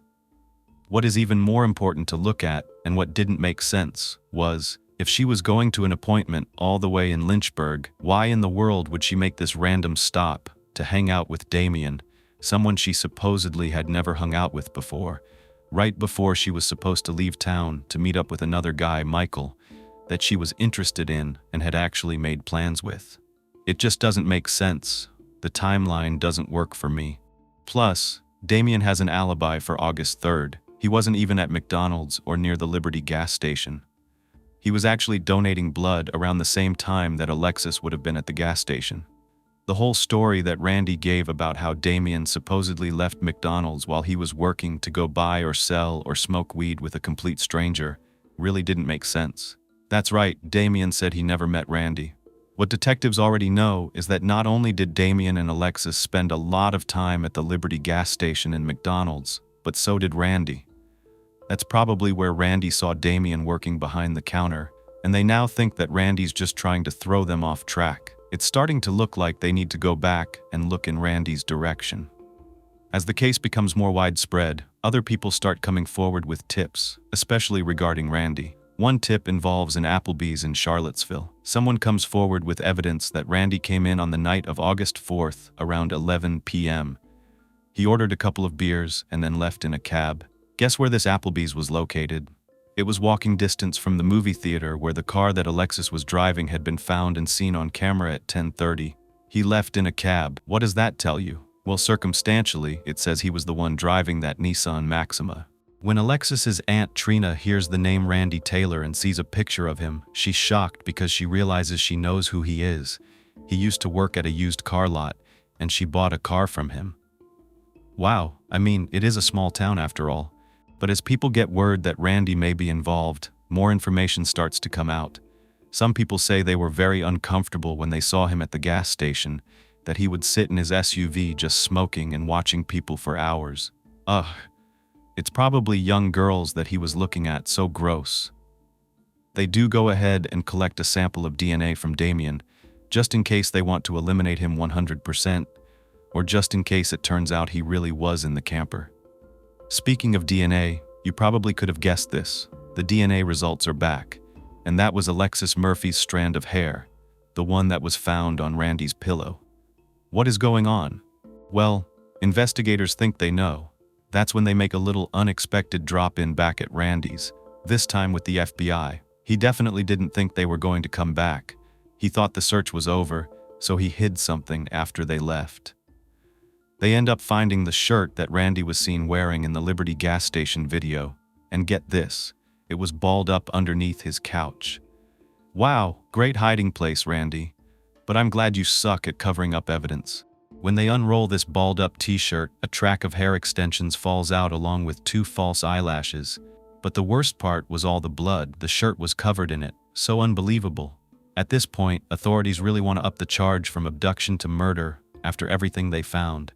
Through experience, they believe that, sadly, this is not a case where Alexis was taken and got away, or was released. The extensions were pulled from her scalp. They did not just fall out. The broken nail, the nose ring, all of those things had to come off Alexis in a struggle. The problem is Alexis's family is holding on to the hope that she will turn up. A murder charge solidifies their worst fear. She is dead. Plus, they haven't found a body. Usually we hear, no body, no crime. But that is not how the prosecutor saw things. There were cases that had been tried in Virginia without a body being discovered, like the Stephen Epperly case. However, the prosecutor would need to sit down with Alexis's family and tell them that he didn't think she was alive and that they would agree to charge Randy with murder. I mean, her items with her DNA were found at this random stranger's house. She hasn't made contact with her family, and her phone is completely smashed. We know that's her lifeline. Not only did she miss a date with a guy she had been planning to meet up with in Lynchburg that night, but she also missed a very important hair appointment for her senior photos. This wasn't like Alexis. They had to convince her family that she was dead, which was critical to get the family on board. This wasn't just a legal issue. They were worried about not getting the family on board. How are you going to charge someone with murder if the family is still adamant that she's alive? It was more about how this would affect the trial. If the family was still out there holding vigils and saying she was going to come back, then they wouldn't be convinced that Randy killed her. That built in doubt before the trial even started. If a jury thinks that Alexis's own family doesn't believe she's dead, why would they convict this man? They had to come up with a plan. They said, why not offer Randy a deal? Tell him if he can show us where the body is, we won't give him life in prison. We'll take that off the table and we'll give him 20 years. That was a really hard deal for them to make, but at the same time, I can understand that the most important thing is to bring Alexis home, dead or alive. So the family agrees, and they present this offer to Randy. You can't believe what he says. Give me 10 years, and I'll tell you where she is. He had been sitting there saying he was innocent, so why is he acting like he now knows where she is if he didn't kill her? There's so much more to this, so don't leave, because I want you to find out what happens next. Randy's trial was set for May 2014, and meanwhile, the search was still on. Evidence was still being collected from Randy's property. Remember that abandoned building? They go inside and find this weird scrapbook that truly gives them a glimpse into the wicked and perverted mind of Randy Taylor. There are all these cutouts of women with no clothes on, and their faces are cut out of the pictures, with another person's face pasted on top. Guess whose face it is? Not Alexis's, but the daughter of one of Randy's co-workers. He is sick. Still, Randy is steadfast in his innocence. Well, remember Samantha Clark? I briefly mentioned that she lived close to Charlottesville back in 2010. She was 19 and lived at home with her parents and little brother. She was home until midnight when she was apparently picked up by someone. Remember this, she told her brother she was going out, and would be back the next morning. Just like Alexis's mom, Samantha's mom worked the night shift and didn't come back until the next morning. Samantha never returned. She left behind a pair of her pajamas on the bed and took her house key. She didn't have a cell phone, so they weren't able to track her. Guess what? She was friends with Randy Taylor. He was the prime suspect in her case, and investigators from her case had been in Livingston this whole time, working to determine whether there were any connections between her case and Alexis's. Samantha had started to hang out with a new group of friends the week prior to her disappearance, and one of those new friends was the then 45-year-old Randy Taylor. It was said that he would throw parties and invite young people to come over to smoke and drink and hang out. Through phone records, Randy Taylor was the last person who had contact with Samantha Clark. He called Samantha's house 6 times the night that she went missing. He even admits that he was the last person to see her, but he claims he's not responsible for her going missing. Really? While all this is going on, the girls' volleyball team at Nelson County High School began their fall season without Alexis. They wore pink ribbons in their hair with her name and her jersey number. It was touching. It was a waiting game. May 1st, 2014 was the first day of Randy's trial, and still no Alexis. The search hasn't stopped. Facebook and other social media pages were still buzzing almost every day with info to keep Alexis on everyone's mind. The prosecution has a theory about what they think happened. They believe Randy enticed Alexis, just like he had done to other teens in the past, with the promise of selling her some weed. He may have shown her some, which is where he could have pulled in that line she said about how it smelled really good, like it was good quality. That type of thing could have happened that day, not a year ago at some car wash, because lies and the truth blend. His house was only 4 minutes away, and he could have used that to say, "You know what? It'll be really fast. I only live a mile away." They don't think anyone else was driving her car to his place, but they believed that once she arrived, she was either forced into his camper or she went in to retrieve the weed. Either way, they think he became physical with her and ultimately forced himself on her, ending her life in that altercation. They believe he kept her body there on Saturday until he figured out what to do next. Then, on Sunday night, he took her to wherever he hid her and drove her car to Charlottesville, dumping it in the movie theater parking lot before taking a cab back to his house. Alexis's family doesn't believe this version of events. They insist there's no way Alexis would have willingly driven out to his property. They think she was somehow forced there. During the opening argument, prosecutor Anthony Martin used the evidence they found to paint a gruesome picture of what transpired in that camper. The defense countered this by suggesting the police planted the hair extensions and other items to pin the crime on Randy, who was already the suspect in several other disappearances. During the opening argument, prosecutor Anthony Martin used the evidence they found to paint a gruesome picture of what transpired in that camper. Yes, there was no body, but Anthony Martin argued, let's not reward a person by not convicting them just because they did a good job hiding the body. I completely agree. After a 5-day trial, just a few hours passed in jury deliberations before 5 men and 7 women found Randy Taylor guilty. As the jury was walking out, Randy stood up and shouted, "I'll take the original deal of 20 years and tell you where she is." But it was too late. He was sentenced to 2 consecutive life sentences. Yet he maintains he had nothing to do with Alexis's disappearance. But something else happens that makes prosecutors think they may have convicted the wrong guy. They suspect that Randy might have been telling the truth. Just 2 months later, police arrested a black man with dreadlocks. Recall Randy's description of the guy who he claimed came with Alexis to his camper? This man, Jesse Matthew, was a suspected serial killer linked to the cases of 2 other girls, Hannah Graham and Morgan Harrington. Morgan went missing after a concert in 2009 in Charlottesville. Her skeletonized body was found a few months later on farmland 6 miles away from the concert venue. Hannah Graham went missing in 2014, shortly after Alexis. It turns out, Jesse admitted he was the one who killed Hannah. The last time her friends heard from her was in a text message around 1 a.m. on September 13, 2014. She told her friends she was on her way to a party in Charlottesville but got lost. She was never heard from again. Authorities pulled surveillance video, and found that Hannah was at a restaurant called Tempo in Charlottesville with Jesse Matthew, who was 32 years old at the time. A witness at the restaurant reported seeing Jesse holding on to Hannah, who appeared to be very intoxicated. Another witness in the parking lot heard Hannah say, "I'm not getting in the car with you." Jesse had already been accused of forcing himself on women at two separate colleges he attended in Virginia, Liberty University and Christopher Newport University. He left both schools after those allegations. They connected Jesse to Morgan Harrington through forensic evidence taken back in 2009, which matched Jesse Matthew.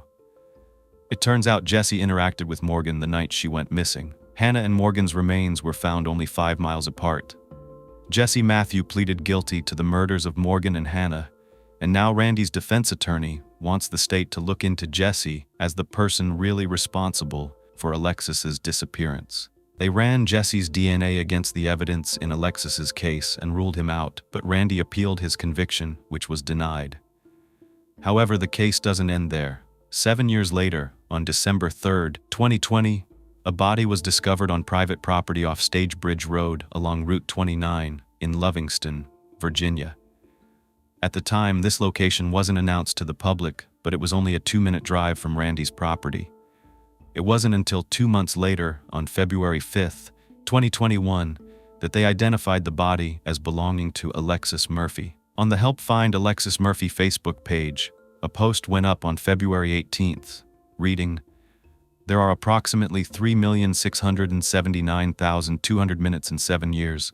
Alexis has been missed. In each of them, we have spent grieving the unknown and her presence while simultaneously trying to continue to find joy in life. While in many ways we are just truly beginning to start the grieving process, we also realize this means we can begin celebrating who Alexis was and the incredible impact she had on each of us in life and in death." Alexis's family also released a statement about her. "Our family is so grateful for the continuing love, support, and prayers for Alexis and our family over the past 7 years. While we have been grieving the loss of Alexis since 2013, we remained hopeful that she would be found alive and well. Alexis was the fashionista, athlete, and joker of our family. We were blessed to have loved her for 17 years, and her memory will continue to live on through all of us. Our family would like to extend heartfelt thanks and sincere gratitude to the citizens of Nelson County, the FBI, the Virginia State Police, the Nelson County Sheriff's Office, and all the search and rescue teams for your commitment and unwavering support to find Alexis. You all kept the promise made in 2013 to bring Alexis home." The family added that during this difficult time for everyone, we should lift our family up in prayer and, in the words of Alexis, keep hope alive. A memorial service was held for Alexis on what would have been her 25th birthday. Her aunt Trina had this to say, "My niece was beautiful and humble. She was abducted from a small rural town in Virginia in the middle of the day with daylight still outside. I hope young people and their parents watching will be more cautious and more aware of their surroundings. Pay close attention to your children. You can never be too careful." It's true, this can happen to anyone. Please be careful. You never know who could be watching you or your innocent children. Imagine you just graduated from college, and you are pursuing your passions and dreams into grad school. Your fiancé just proposed, and you're picking out your wedding dress, preparing for your beautiful spring wedding. But during the Christmas holiday, tragedy strikes, and all of those dreams are suspended in time, becoming mere memories for all the people left behind. Today, I'm going to be talking about a very heartbreaking case, and I want to get serious fast. A girl that's dreamed of meeting her Prince Charming one day, having a beautiful wedding and kids, and the charming home and successful career. It's a big dream, a dream that was coming true for one Tennessee woman, but a dream that ended in a nightmare. I'm introducing you Jonna Hope Berry. It's spelled Joania. Jonna Hope Berry was born in Bristol, Tennessee on August 26, 1983. Bristol is located in Sullivan County. The population is about 30,000 people. Wikipedia is where it's at sometimes. And I got this information about this area that I thought was so interesting. The city is located near the state line between Tennessee and Virginia, and it's connected to its twin city of Bristol, Virginia. State Street serves as the border between these two cities. One thing that came up every time I was searching for Bristol, Tennessee, was the fact that it is known as the birthplace of country music. Every article I read said, believe it or not, even though you thought the birthplace of country was in Nashville, it's not. The first commercial recording was made in Bristol, and one of the first musical groups in Bristol to record country music was the Carter family in 1927. So we are going back. June Carter, the future wife of legendary musician Johnny Cash, was one of them. NASCAR's a big thing there. But whether you like it or not, Bristol has one of NASCAR's loudest tracks. It's called the Bristol Motor Speedway. It's a very short track, it's less than a mile long, but it's famous because it has this extreme slope and the stadium is Roman-inspired, so it gives the appearance of a coliseum, and that's why they call it the last great coliseum. Jonna had two biological brothers, Tim and Kelly Burke, from her mother's previous marriage.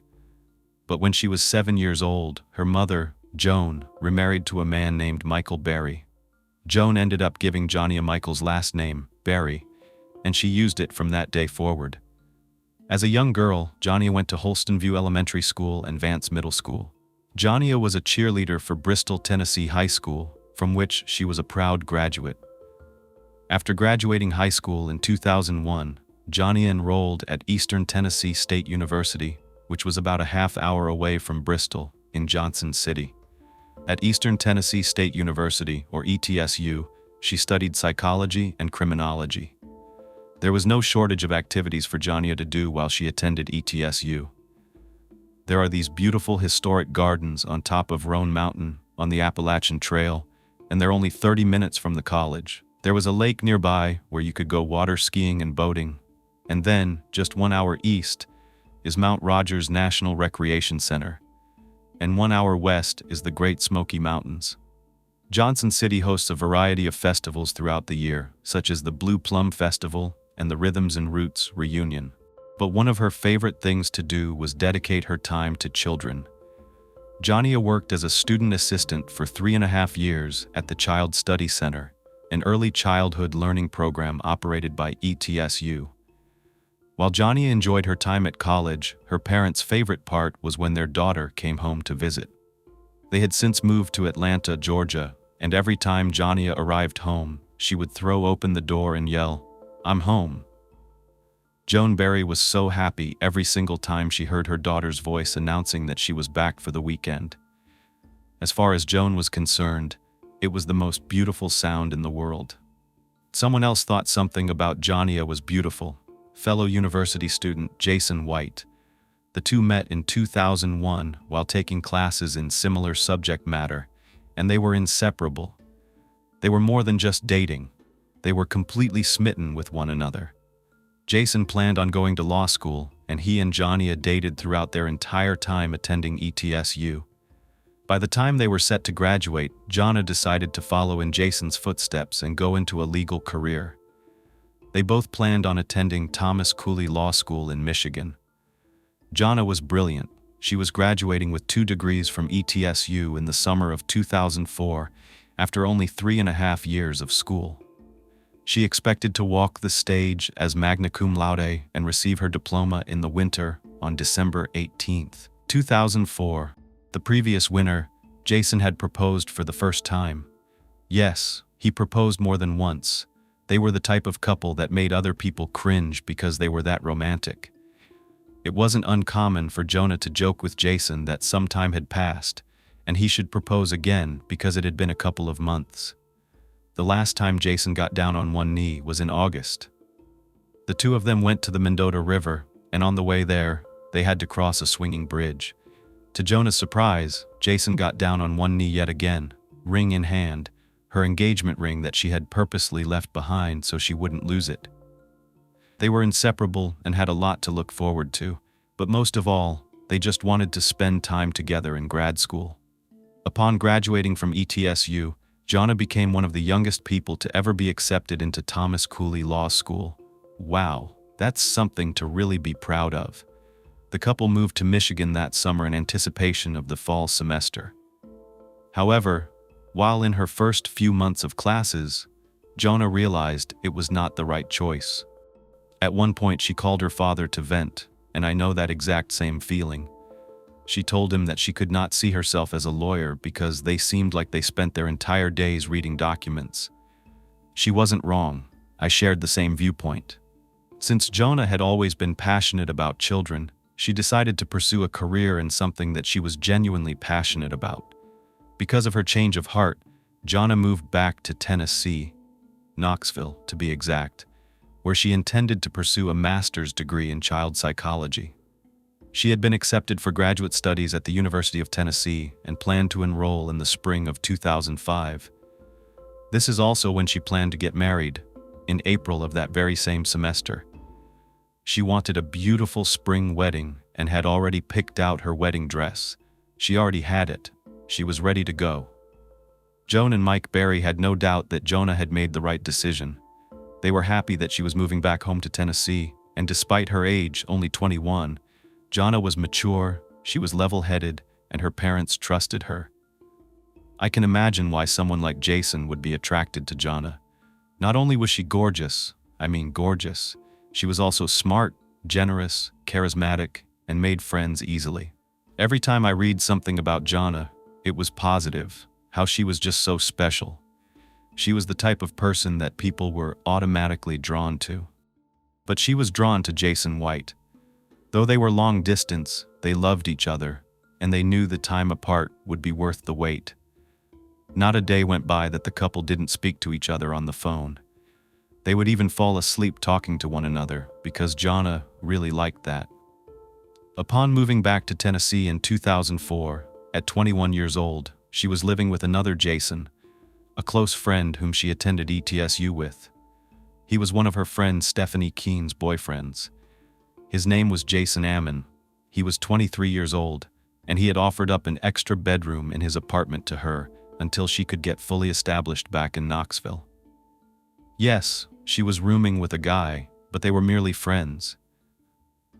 Jonna even made sure that she was comfortable living with him before she fully committed to moving in. Her mom even came out to spend some time at the apartment and get to know Jason. The apartment they shared was in a complex called Brendan Park in Knoxville, Tennessee. I looked at it on a map like I always do, and it's a really happening area. Now I'm not sure it looked exactly the same way back in 2004, but this is not a small town. The mall is only about a 5-minute drive, and it's a built-up area. It has popular chains like Home Depot, FedEx, Costco, and Walmart, among other fun places like golf courses, movie theaters, and lots of places to eat. Jonna was already working 2 jobs. One, because as I mentioned, she was saving so she could move out on her own. She only planned to be at Jason's for a couple more months until she could get her own place, but also because the holidays were coming up and she wanted some extra spending money. She was primarily working at a teen center at Peninsula Hospital, but as 2004 came to a close, she had just recently started working part-time at Sales Jewelry Store in the mall. It's always a busy time during the holidays, and it's nice to have a little extra spending money for presents and for fun. The Westtown Mall is exactly what comes to mind when you think of a typical mall, a big food court and stores like Dillard's, Sears, and Belk. Jonna liked to socialize, and she liked to have fun with friends. She didn't have that many in the immediate area, but she did spend time with her co-workers.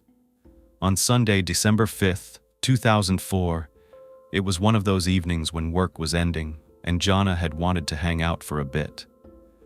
It wasn't the best night to go out, though, because it was cold and rainy, so her co-workers decided they'd rather call it a night. But they did walk out to their cars together after their shift, saying goodbye and driving safely. Jonna ended work around 6, so she probably got to her car between 6 and 7 o'clock. She got into her Chrysler Sebring convertible and drove off to do some Christmas shopping. Her first stop was Walgreens. Jonna called her mom while she was there, and she told her she was going to pick up a few more Christmas gifts and then head home to wrap them. She was planning on having a quiet night in. By 10 o'clock that night, Jonna was doing just that, wrapping gifts for the children at ETSU. She was thoughtful and caring, spending her hard-earned money to make these kids smile. her roommate, Jason Ammon, came through the door around the time she was wrapping the gifts. They sat and talked for a little bit, and then Jonna decided it was time to get ready for bed while talking to her fiancé, Jason White, like she routinely did. Their call ended around 11 p.m. Only a few hours later, during the early morning hours of December 6, 2004, around 4 a.m., a man covered in blood ran into a convenience store and asked for a phone to call 911. Seeing this bloody person running into the store, the employee behind the counter quickly did as the man asked. He called 911 and told the dispatcher that a man had just come through the door shirtless, and it looked like he had a lot of blood on him, like he'd been in a fight. He then handed the phone to the man. The man was Jason Ammon, Jonna's roommate. He told the 911 operator that he and his roommate, Jonna Berry, were sleeping when someone broke into their apartment and attacked them, someone with a knife. He said he felt someone stab him right in the chest, and then they hit him in the face. The first thing he did was get up and run, but during the commotion he heard Jonna screaming from her bedroom. She was screaming loudly, but he said he didn't have time to help her. He had to get out of there.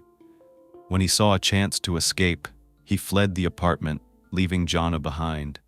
Police and paramedics were dispatched around 4:30 a.m. to 4:04, Ardora Road and the gas station where Jason had made the call. The EMTs assessed Jason's injuries immediately. He had definitely been stabbed, but most of his wounds appeared to be superficial. He had one stab wound to the chest, one to the arm, and one more significant injury to his right hand on his ring finger. This finger wound could have been from either offensive or defensive actions. It wasn't clear whether he had been wielding the knife or blocking it. None of his injuries were life-threatening, but he was rushed to the University of Tennessee Medical Center for treatment. The Brendan Park Apartments, where Jason and Jonna lived, are located right off a road called 10 Mile Road.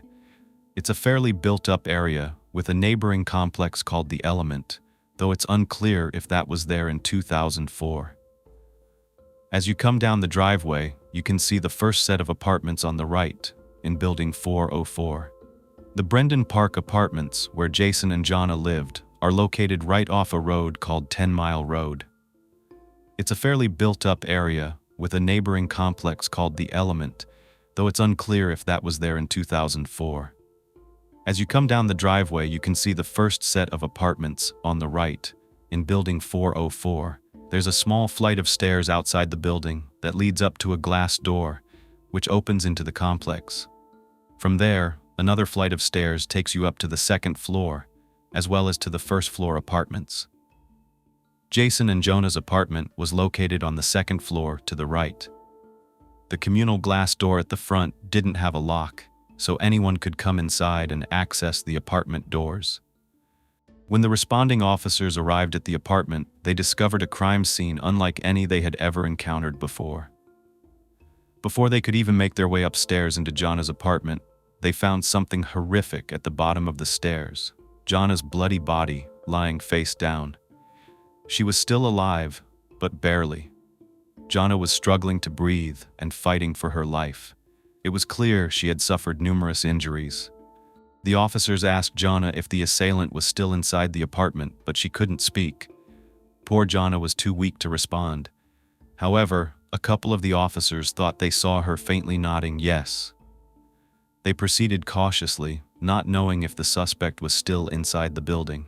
They drew their weapons and entered the dark apartment, using hand signals to communicate silently in case the attacker was still there. Upon entering Jonna's room, the officers noticed signs of a violent struggle. There were red stains, presumably blood, all over the room. One of the responding officers later said that the crime scene at Brendan Park Apartments was the most horrific thing she had ever seen. The amount of blood in the bedroom was traumatizing and unforgettable. Once they were able to turn on the lights, they realized the bedroom wasn't the only room that was bloody. There was almost a trail throughout the entire apartment: walls, floors, furniture. It all had droplets or smears of blood. While the apartment was being searched, EMTs were talking to Jonna and holding her hand until she was fully transported to the back of the ambulance. They didn't want her to be alone. They didn't want her to think she was alone. She was rushed to the hospital in critical condition, 200 miles away in Atlanta. John, his parents, Mike and Joan, were woken up early that morning on December 6th at 5 a.m. by a phone call on Joan's cell phone. When she answered, the person on the other end asked for her husband Michael, so she, half awake, handed the phone to him. It was someone calling from the University of Tennessee Trauma Center, and they were informing him that his daughter Jonna had been a victim of a crime, and they needed to get there as soon as possible to identify her, as she may not survive her injuries. Joan could hear this, and she was in total disbelief of what she was hearing. She fell to her knees, cried, and prayed because she didn't want to believe this was happening. It was also a 4-hour drive to get from where they were to the hospital that Jonna was in. Astonished by what she had just heard and not wanting to believe that it was true, Joan called her 2 sons, Tim and Kelly, because they were closer to Knoxville, and she told them, "Please get to the hospital as fast as you possibly can," because she needed to know if it was really their sister. Joan described that drive as the longest ride of her life. She prayed the entire time. She just kept repeating, "God, please don't let it be Jonna," and it rained the entire way there, as if the sky was opening up and crying with her. On that drive to Knoxville, John and his parents hoped that they had misheard the person who told them that their daughter may not survive. When Jonna's brothers arrived at the hospital, they were told they had to wait, and it seemed like hours before they were finally told that they could look at a picture of a woman who had been stabbed.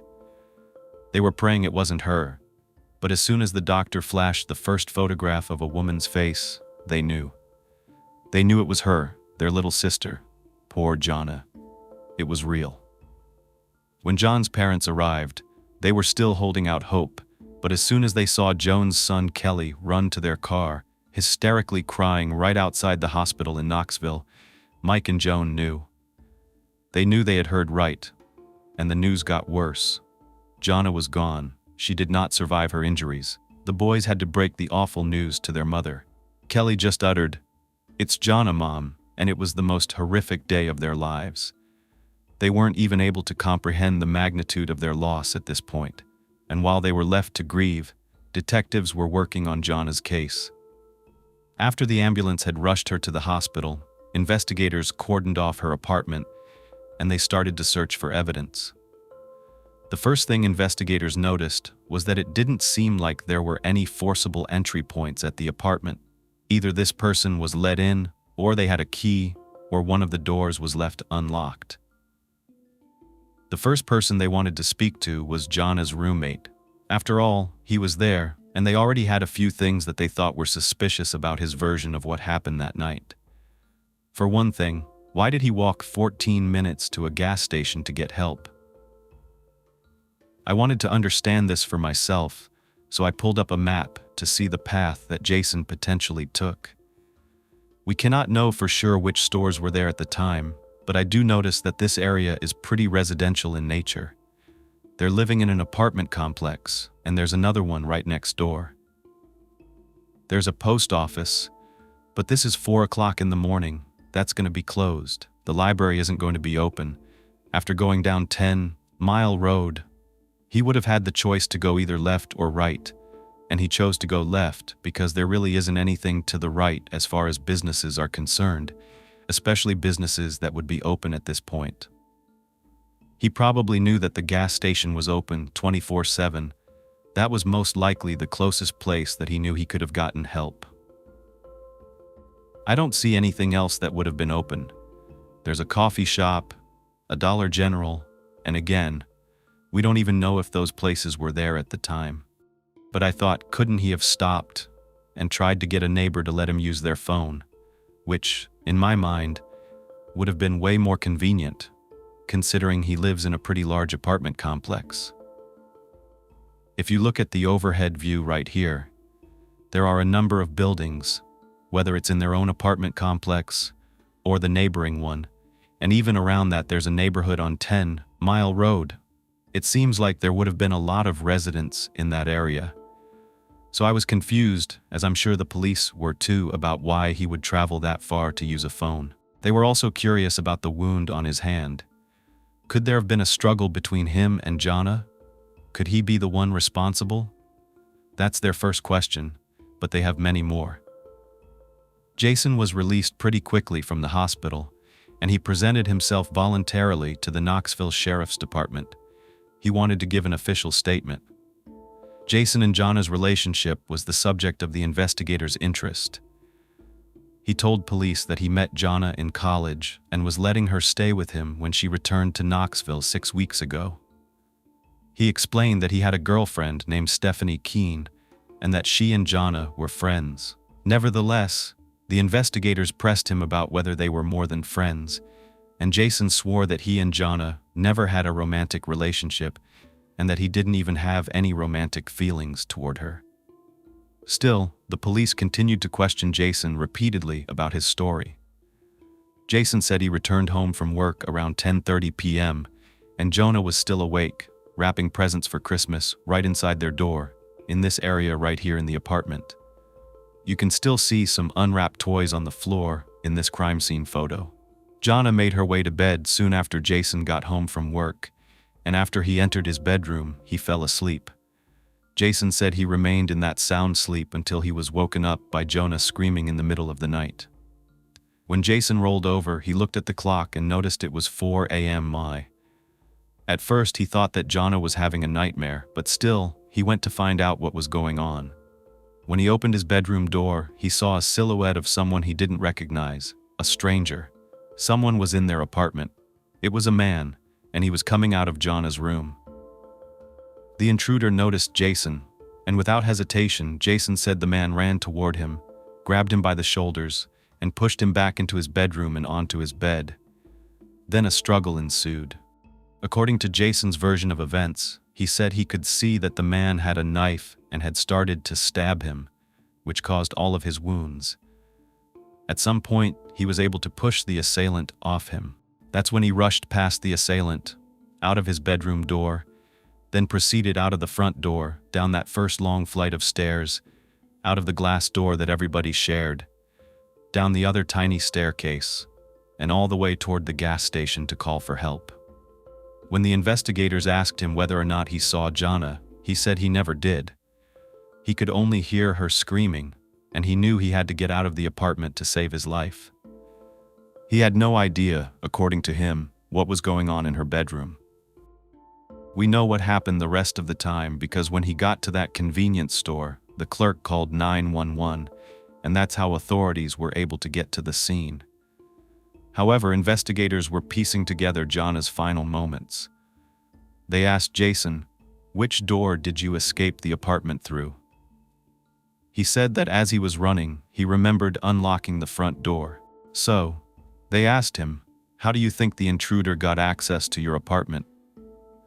He said it was probably through the back door because Jason couldn't remember if he locked it after throwing out the garbage.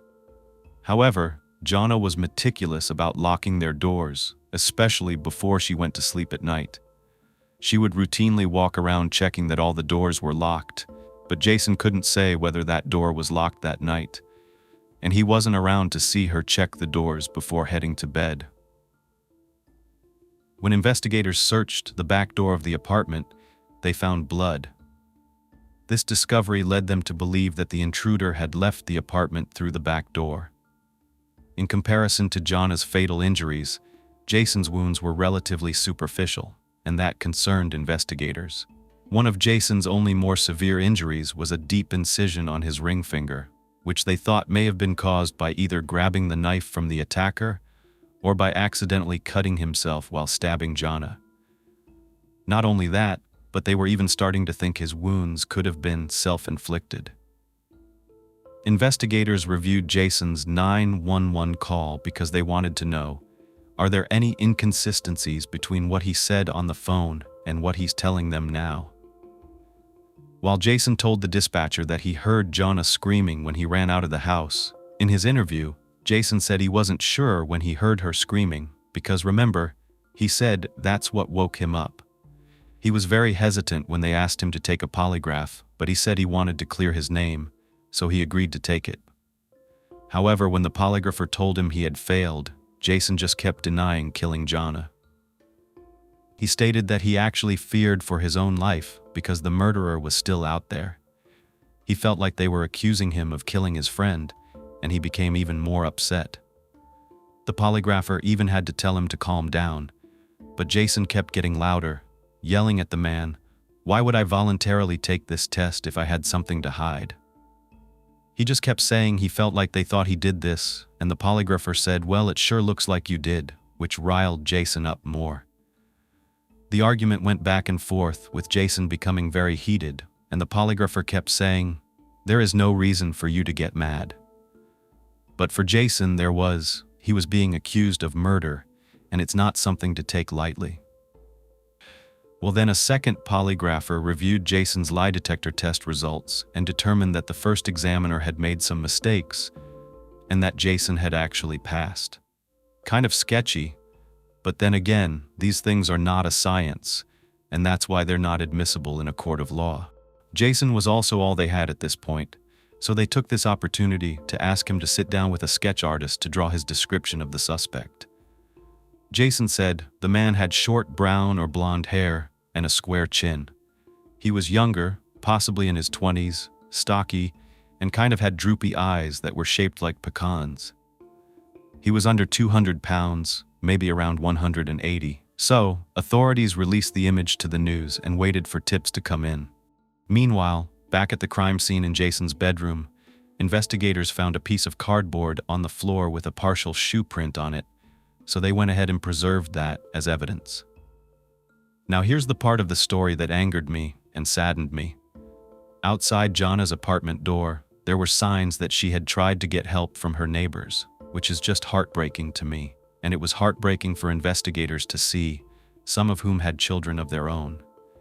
This poor girl used the last bit of her strength to knock on every single door. 5 doors. The door right next to hers was only a few feet away, if that, and it had distinctive bloody knuckle prints on it. Not one of her neighbors came to her rescue. She made her way down the stairs and continued to drag herself to each and every door, becoming too weak to move, and then finally collapsing in the doorway. She might have survived if just one person that heard her knock on their door answered. Why didn't they? I understand it's 4 a.m. I understand this is a scary situation, but all it takes is one call. That's it. Just one call for one person to help this poor girl. This is not a new phenomenon. There's a famous case I studied in both law school and when I was getting my psychology degree, the Kitty Genovese case out of New York. It happened back in 1964 at 3:15 in the morning. I'll never forget this story. 28-year-old bartender Kitty Genovese was followed home by a man who forced her to have intercourse and stabbed her outside of her own apartment building where she lived. Despite her crying and screaming for help, nobody came. That investigation started research into the bystander effect, or the Genovese syndrome. And this is a real thing. People do stand by and do virtually nothing, and there are reasons for this. Usually, it's fear. But investigators in Jonna's case are shocked that, in 2004, not one of her neighbors did anything. But could they have possibly slept through it? They didn't know yet. They could ascertain Jonna's approximate movements due to the amount of blood, the smears, and the trail. She was able to make it out of her bedroom after multiple wounds, and we will get to the autopsy. She made it to the living room, where it looked like she collapsed or had to rest. They gathered this from the stain that was left behind. This was a big one in the living room. At some point, with the will to live, she was able to get up off of that floor and get out of her apartment door, and she knocked on the one next to her. No answer. And like I said, she somehow made her way all the way down those stairs to every other door, but she was just too weak. When Jonna's mom became aware that her daughter had attempted to save her own life, and no one helped her, it was beyond her understanding. It was heartbreaking and devastating. It was also really disturbing to her, because authorities did let her know that, even though they can't guarantee it, there is a possibility that if someone would have called an ambulance sooner, Jonna could have survived. They could have done surgeries to keep her alive. This was what was the most heartbreaking to me.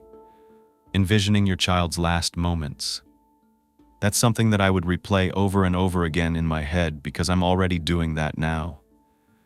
I can only imagine if this happened to someone that I love and care about the way a mother does, and someone she will never see again. Back at the crime scene, investigators finally located the weapon that was used in this crime, and to their surprise, it's actually a kitchen knife from Jonna's own kitchen. So this started to lend itself to one of their first theories, which was that Jason, her roommate, was involved. The fact that this weapon came straight from their own kitchen led the investigators to believe that this was a crime of passion, especially because of the location of her wounds and how many of them there were. They thought it might have to do with Jason being rejected, and that was their working theory at this point. The weapon was found right outside Jonna's door. It's right here in this photo, and you can see the knife is almost bent in half. This is how much force was used. It was bagged as evidence. Later, they found a fingerprint as well as hair and blood on this knife. Now, let's talk about what they found at the back door. There are stairs leading down from the back door of this apartment. They found blood in a trail from the back door down the staircase. It was in a less significant amount. This is why they asked Jason which door he used, because they thought that it was interesting that Jonna had sustained so many wounds, and Jason had none. They took swabs to test his blood, but now they're also thinking if Jason's telling the truth.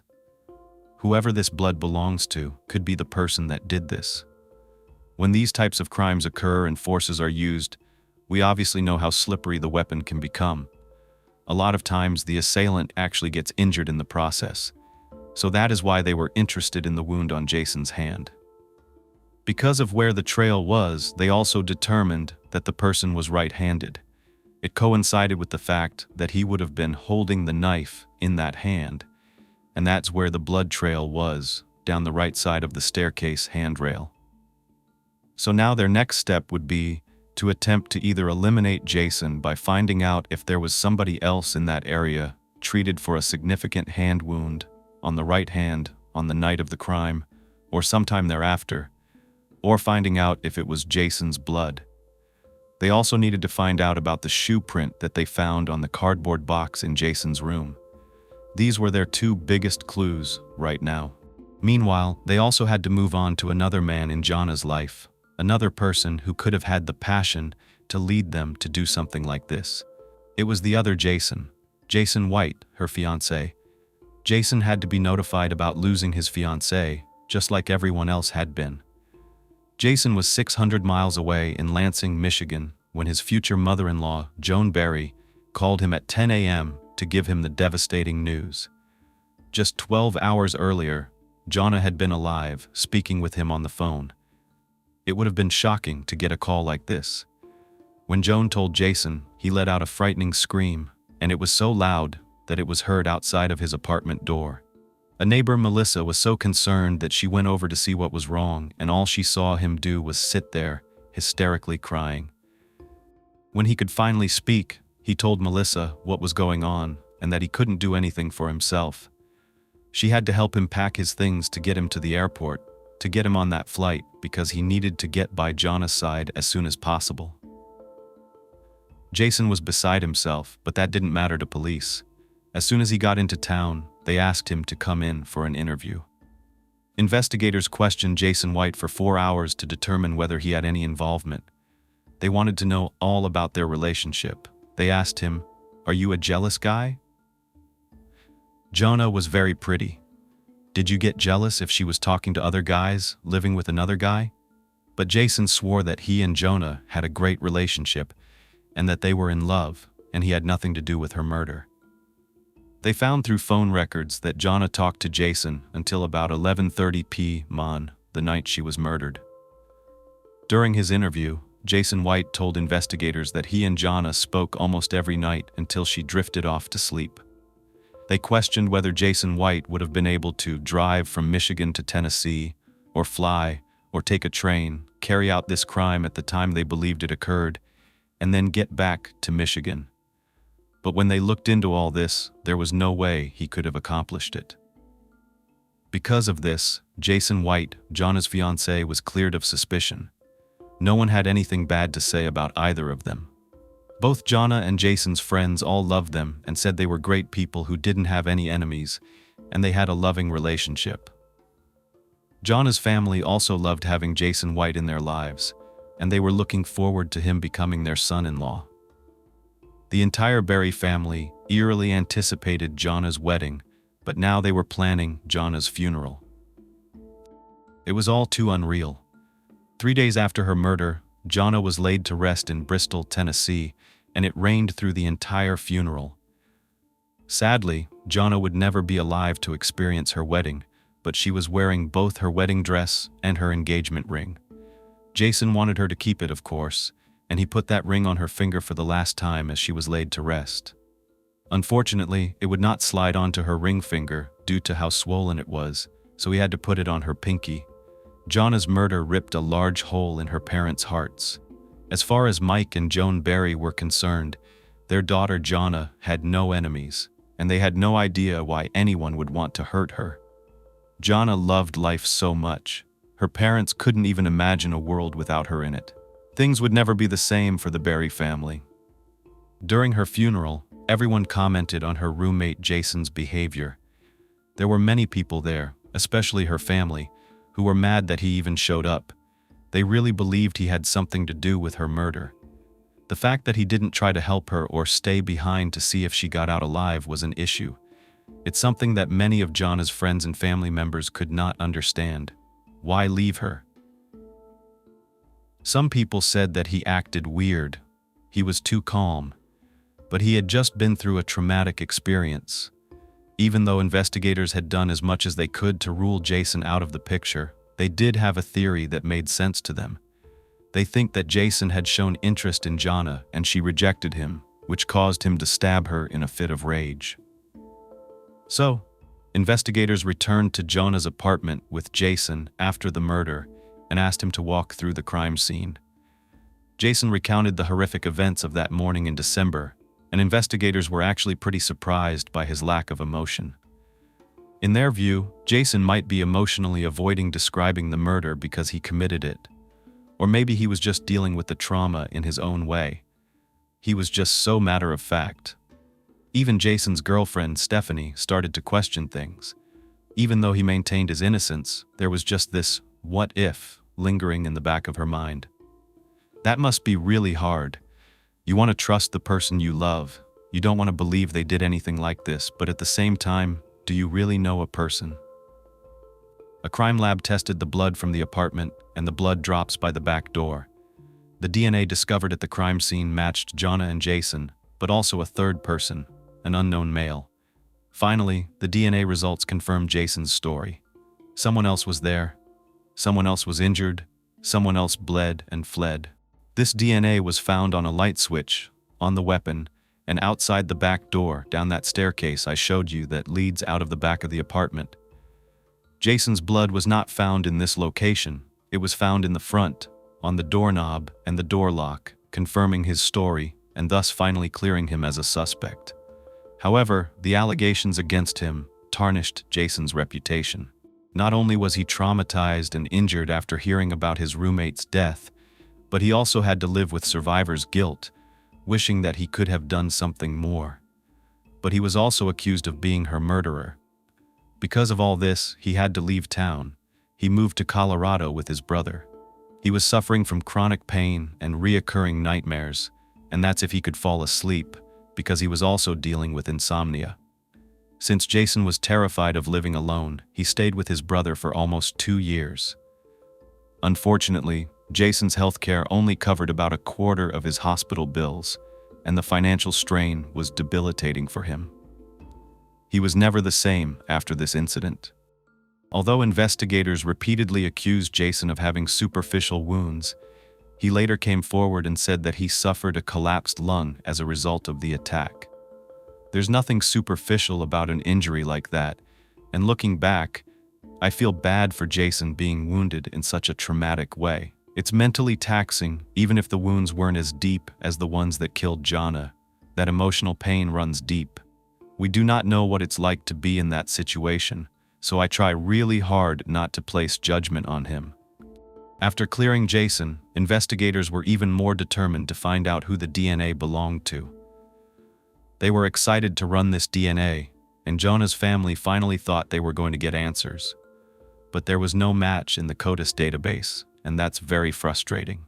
It usually means the person who committed this crime either hadn't been in trouble with the law before, or they had, but the crime didn't warrant providing a DNA sample. They were back to not having any viable leads or suspects. They needed to know who else was involved in Jonna's life and whether there was anyone they should be looking at, so they began interviewing her co-workers.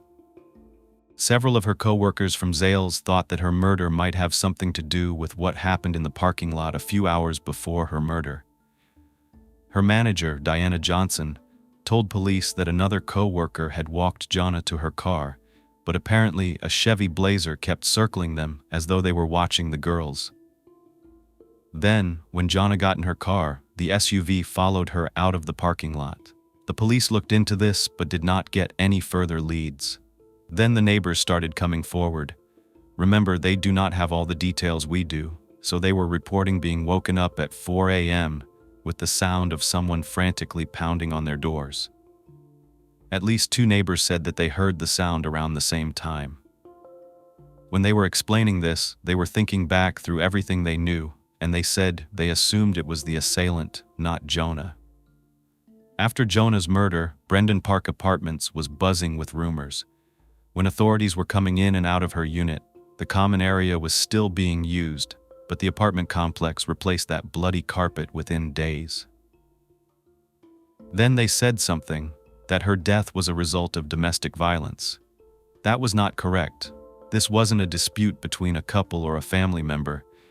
No, this made it even worse because the media and the public did not want to stop looking in her roommate Jason's direction, even though he had been cleared by investigators. Now they were relying even more on Jason's description of the assailant and the sketch they released. Here's what it looks like. This was being passed out everywhere. Jonna's family would spend hours handing out hundreds, if not thousands, of flyers throughout her community and beyond. They needed answers, no matter what it took. Her father said that he would spend the rest of his life finding out who did this to his daughter. The autopsy report had come in. There were at least 20 wounds all over Jonna's face, arms, midsection, chest, and back. Defensive wounds. It was absolutely horrifying what she went through. Jonna's manner of death was clearly homicide, and the cause was loss of blood from multiple stab wounds. Jonna died from her wounds from bleeding out. The community was so determined to find out who did this, they could not believe this person was walking among them, possibly living in the apartment complex. After the composite sketch was released in the media and distributed by Jonna's friends and family, a credible lead emerged.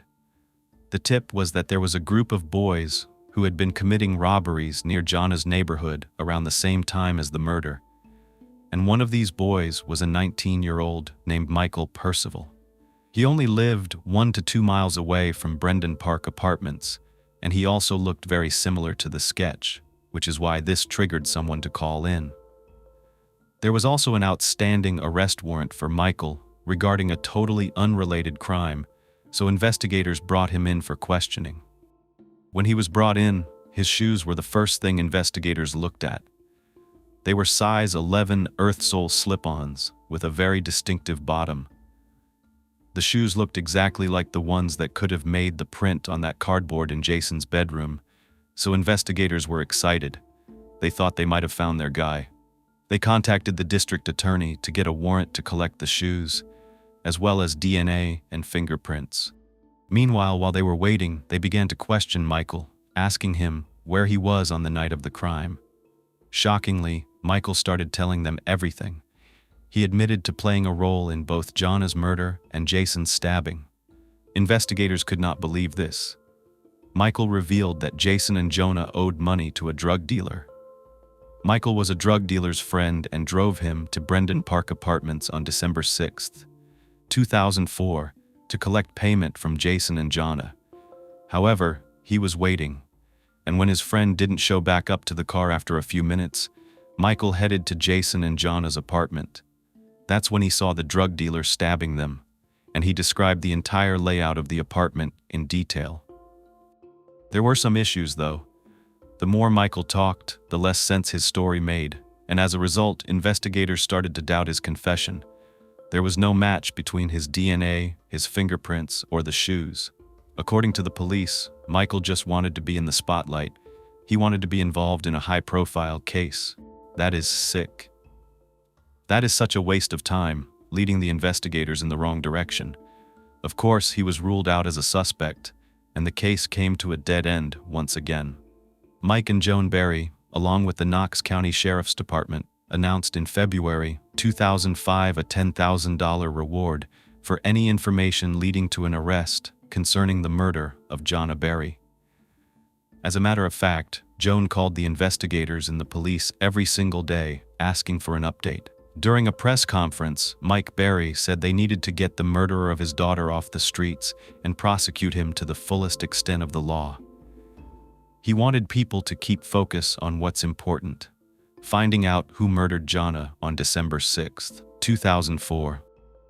Jonna's reward fund received $5,000 from Carol's son Carrington Memorial Reward Foundation.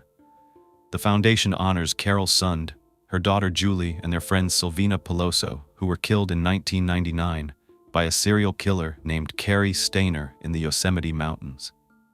An additional $5,000 came from an anonymous source, and eventually, the reward went up to $75,000.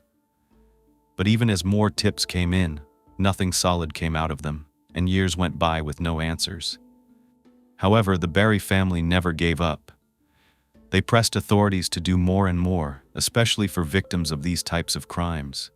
They needed to keep Jonna's case alive. Even though Jonna's parents lived in Georgia, they frequently drove out to Knoxville to hand out flyers and hang posters.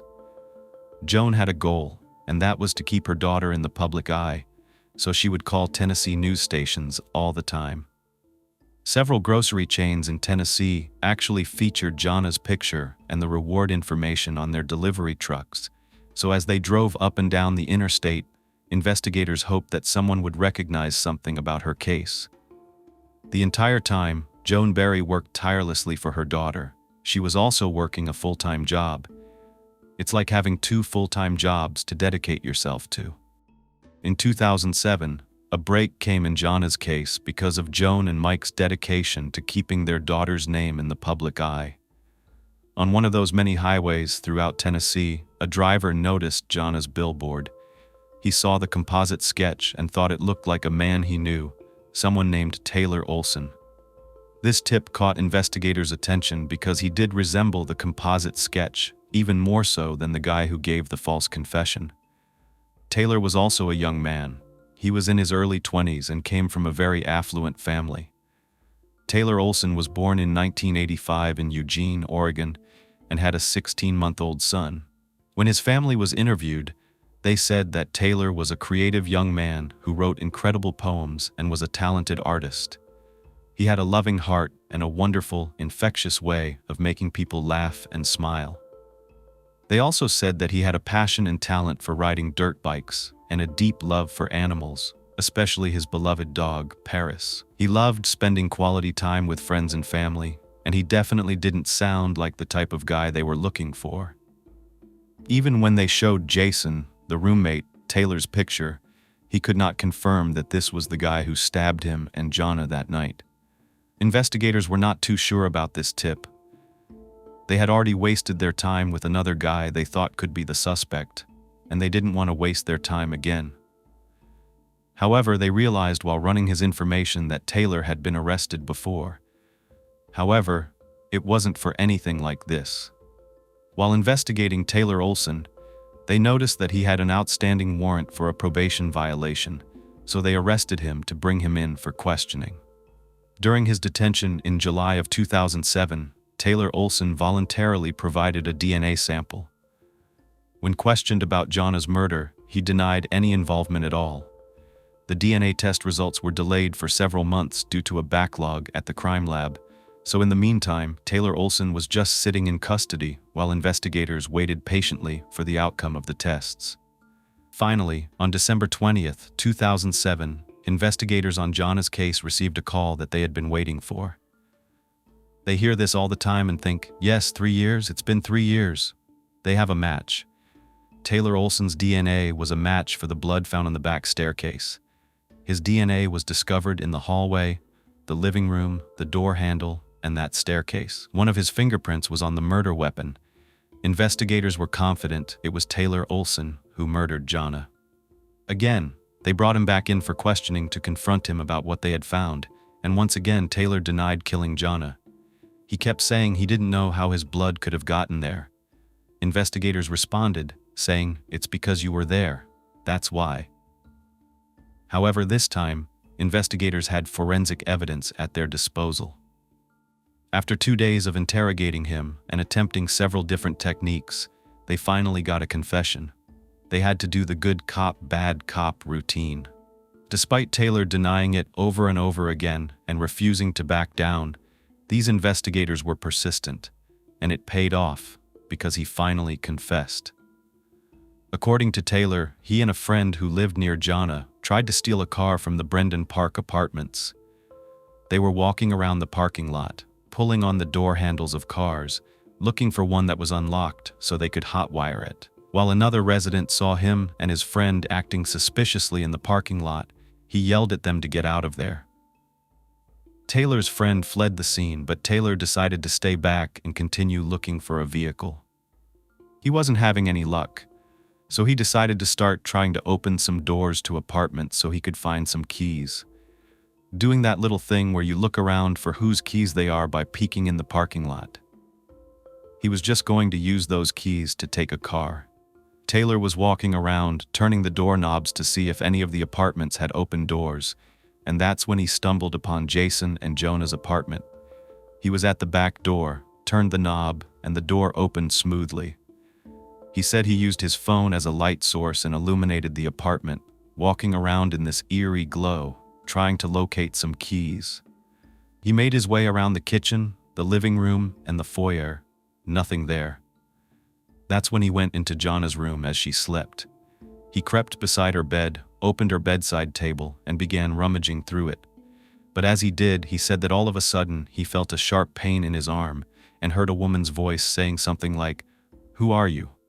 Taylor assumed that Jonna was sleeping with a knife and stabbed him when she saw him standing there in the room, not knowing who he was.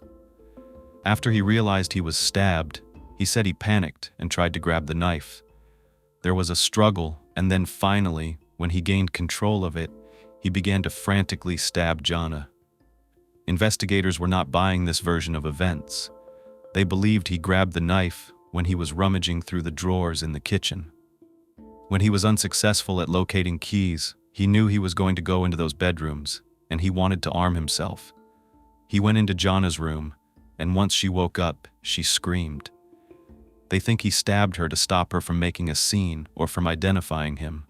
Taylor told investigators he had no recollection of Jason ever being there and did not remember injuring him or struggling with a second person.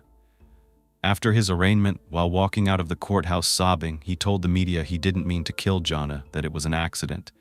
He had the nerve to say, "I ruined my whole life." Joan wasn't buying this and had no pity. It was no accident that he went into Jonna's apartment and then into her room, and it was no accident that he was attempting to steal her car. Jonna Berry was in the prime of her life. She was about to get married and go back to school. He took her life. Taylor ruined Jonna's life and her family's lives, not his. $1 million bail was set for Taylor after he was charged with Jonna's murder, yet he still begged investigators to believe him, insisting it wasn't him. He even started telling a new version of events, blaming the crime on the friend he said he was with, Noah Cox. However, investigators had no doubt that they could secure a conviction against Taylor at trial because there was no other DNA or biological evidence of anyone else at that crime scene besides the two victims and this man, Taylor Olson. Mike Berry spoke at a press conference after the arrest, thanking the investigators who worked so hard on Jonna's case for their efforts. He said that he and his wife considered them more than just acquaintances. They were friends. Taylor's arrest actually occurred 2 days after Joan and Mike celebrated their 16th wedding anniversary. They described his arrest as a very meaningful gift to them. Sadly, Joan and Michael Berry would never get to see Taylor Olson in court because on March 24, 2008, 4 months before the trial was scheduled to start, Taylor Olson was found deceased in his jail cell. It was determined to be self-inflicted. Before his death, Taylor had told investigators there was no way he would stand trial, and in their grief, Jonna's parents described Taylor as taking the coward's way out. Even after so much fighting, Mike and Joan now seemed to have no chance of getting justice for their daughter. Taylor Olson left a note behind saying that it wasn't him who stabbed Jonna. In the letter, he identified the individual he believed was responsible for Jonna Berry's death, expressing that he hoped that person would be held accountable. John's father did not believe Taylor's claims. He said his blood was there, his DNA was there. He killed my daughter in a cowardly way and he took the coward's way out. If he wasn't really the one who murdered her, then why did he take his own life? I pose that question to all of you because this is a sad and complicated case. A young father with his life ahead of him is accused of killing a young woman with such promise in life. What do you think? In the note that he left behind, Taylor claimed it was Noah Cox who killed Jonna. When Jonna was murdered, Noah lived across the street from the Brendan Park apartments, but Noah denies playing a role in Jonna's murder. After Taylor died, court records were published indicating that he was preparing a defense based on the theory that Noah Cox had killed Jonna while they were in the apartment trying to burglarize it. But again, I will repeat, there was no evidence that Noah Cox was ever at the scene of Jonna's murder, and he was never charged with any crime in connection with her death. I wanted to read you what Taylor's family wrote in his obituary. They said he went to be with the Lord unexpectedly in the early morning hours of March 24, 2008. There were specific instructions for his funeral. He requested that certain songs be played for him. This just really angered Mike Berry. He said that he didn't get to tell his daughter goodbye before she died and felt like her murderer shouldn't have a say in what happens after he dies. What do you think about that? Jonna Berry's family sued the apartment complex where she was murdered for failing to protect her. The Brendan Park apartments settled out of court with the family, claiming that the building was not secure. Additionally, her parents criticized the sheriff's office for ignoring their concerns for assistance from the Tennessee Bureau of Investigation, which they had requested early on in the case. I want to end with some good news. The Berry family finally received a Senate committee approved the Jonna Berry Act, proposed in Tennessee to increase the odds of finding suspects by requiring violent felons to submit DNA upon arrest rather than conviction. Joan and Mike Berry believe the state had way too few DNA samples in the database. They hope the Jonna Berry Act will help other families find justice for their loved ones and make Tennessee a safer place to live. Jonna loved to help people, and this was just another way that she could do that, even in death. According to her father, eventually the Jonna Berry Act was fully enacted, and DNA is now collected on arrest rather than just after conviction. If this act had been in place before Jonna's murder, Taylor Olson might have been taken off the streets long before he killed her. To carry on Jonna's legacy and honor her love for children, her loved ones hold a holiday toy drive every year. I was hoping to get this video out before December 6th. It's just a way to pay tribute to Jonna, who was wrapping Christmas gifts for children from low-income families on the night she was murdered. This event is still going on in East Tennessee and Southwest Virginia. Everyone is invited and encouraged to bring a brand new, unwrapped toy for children in need. All donated toys are delivered to the area's children's organizations, and the toys are expected to be distributed on December 6th of this year. PayPal also allows donors to make secure online donations, so I will leave that link below. The donations will be collected and given to Hope for Victims. Jonna would have accomplished remarkable things in this world if it weren't for her tragic death. She would have made a difference, and she is. We are keeping her memory alive. The Berrys were grateful for the time they had with Jonna. It was better for her to be there for this short time than to never have had her at all.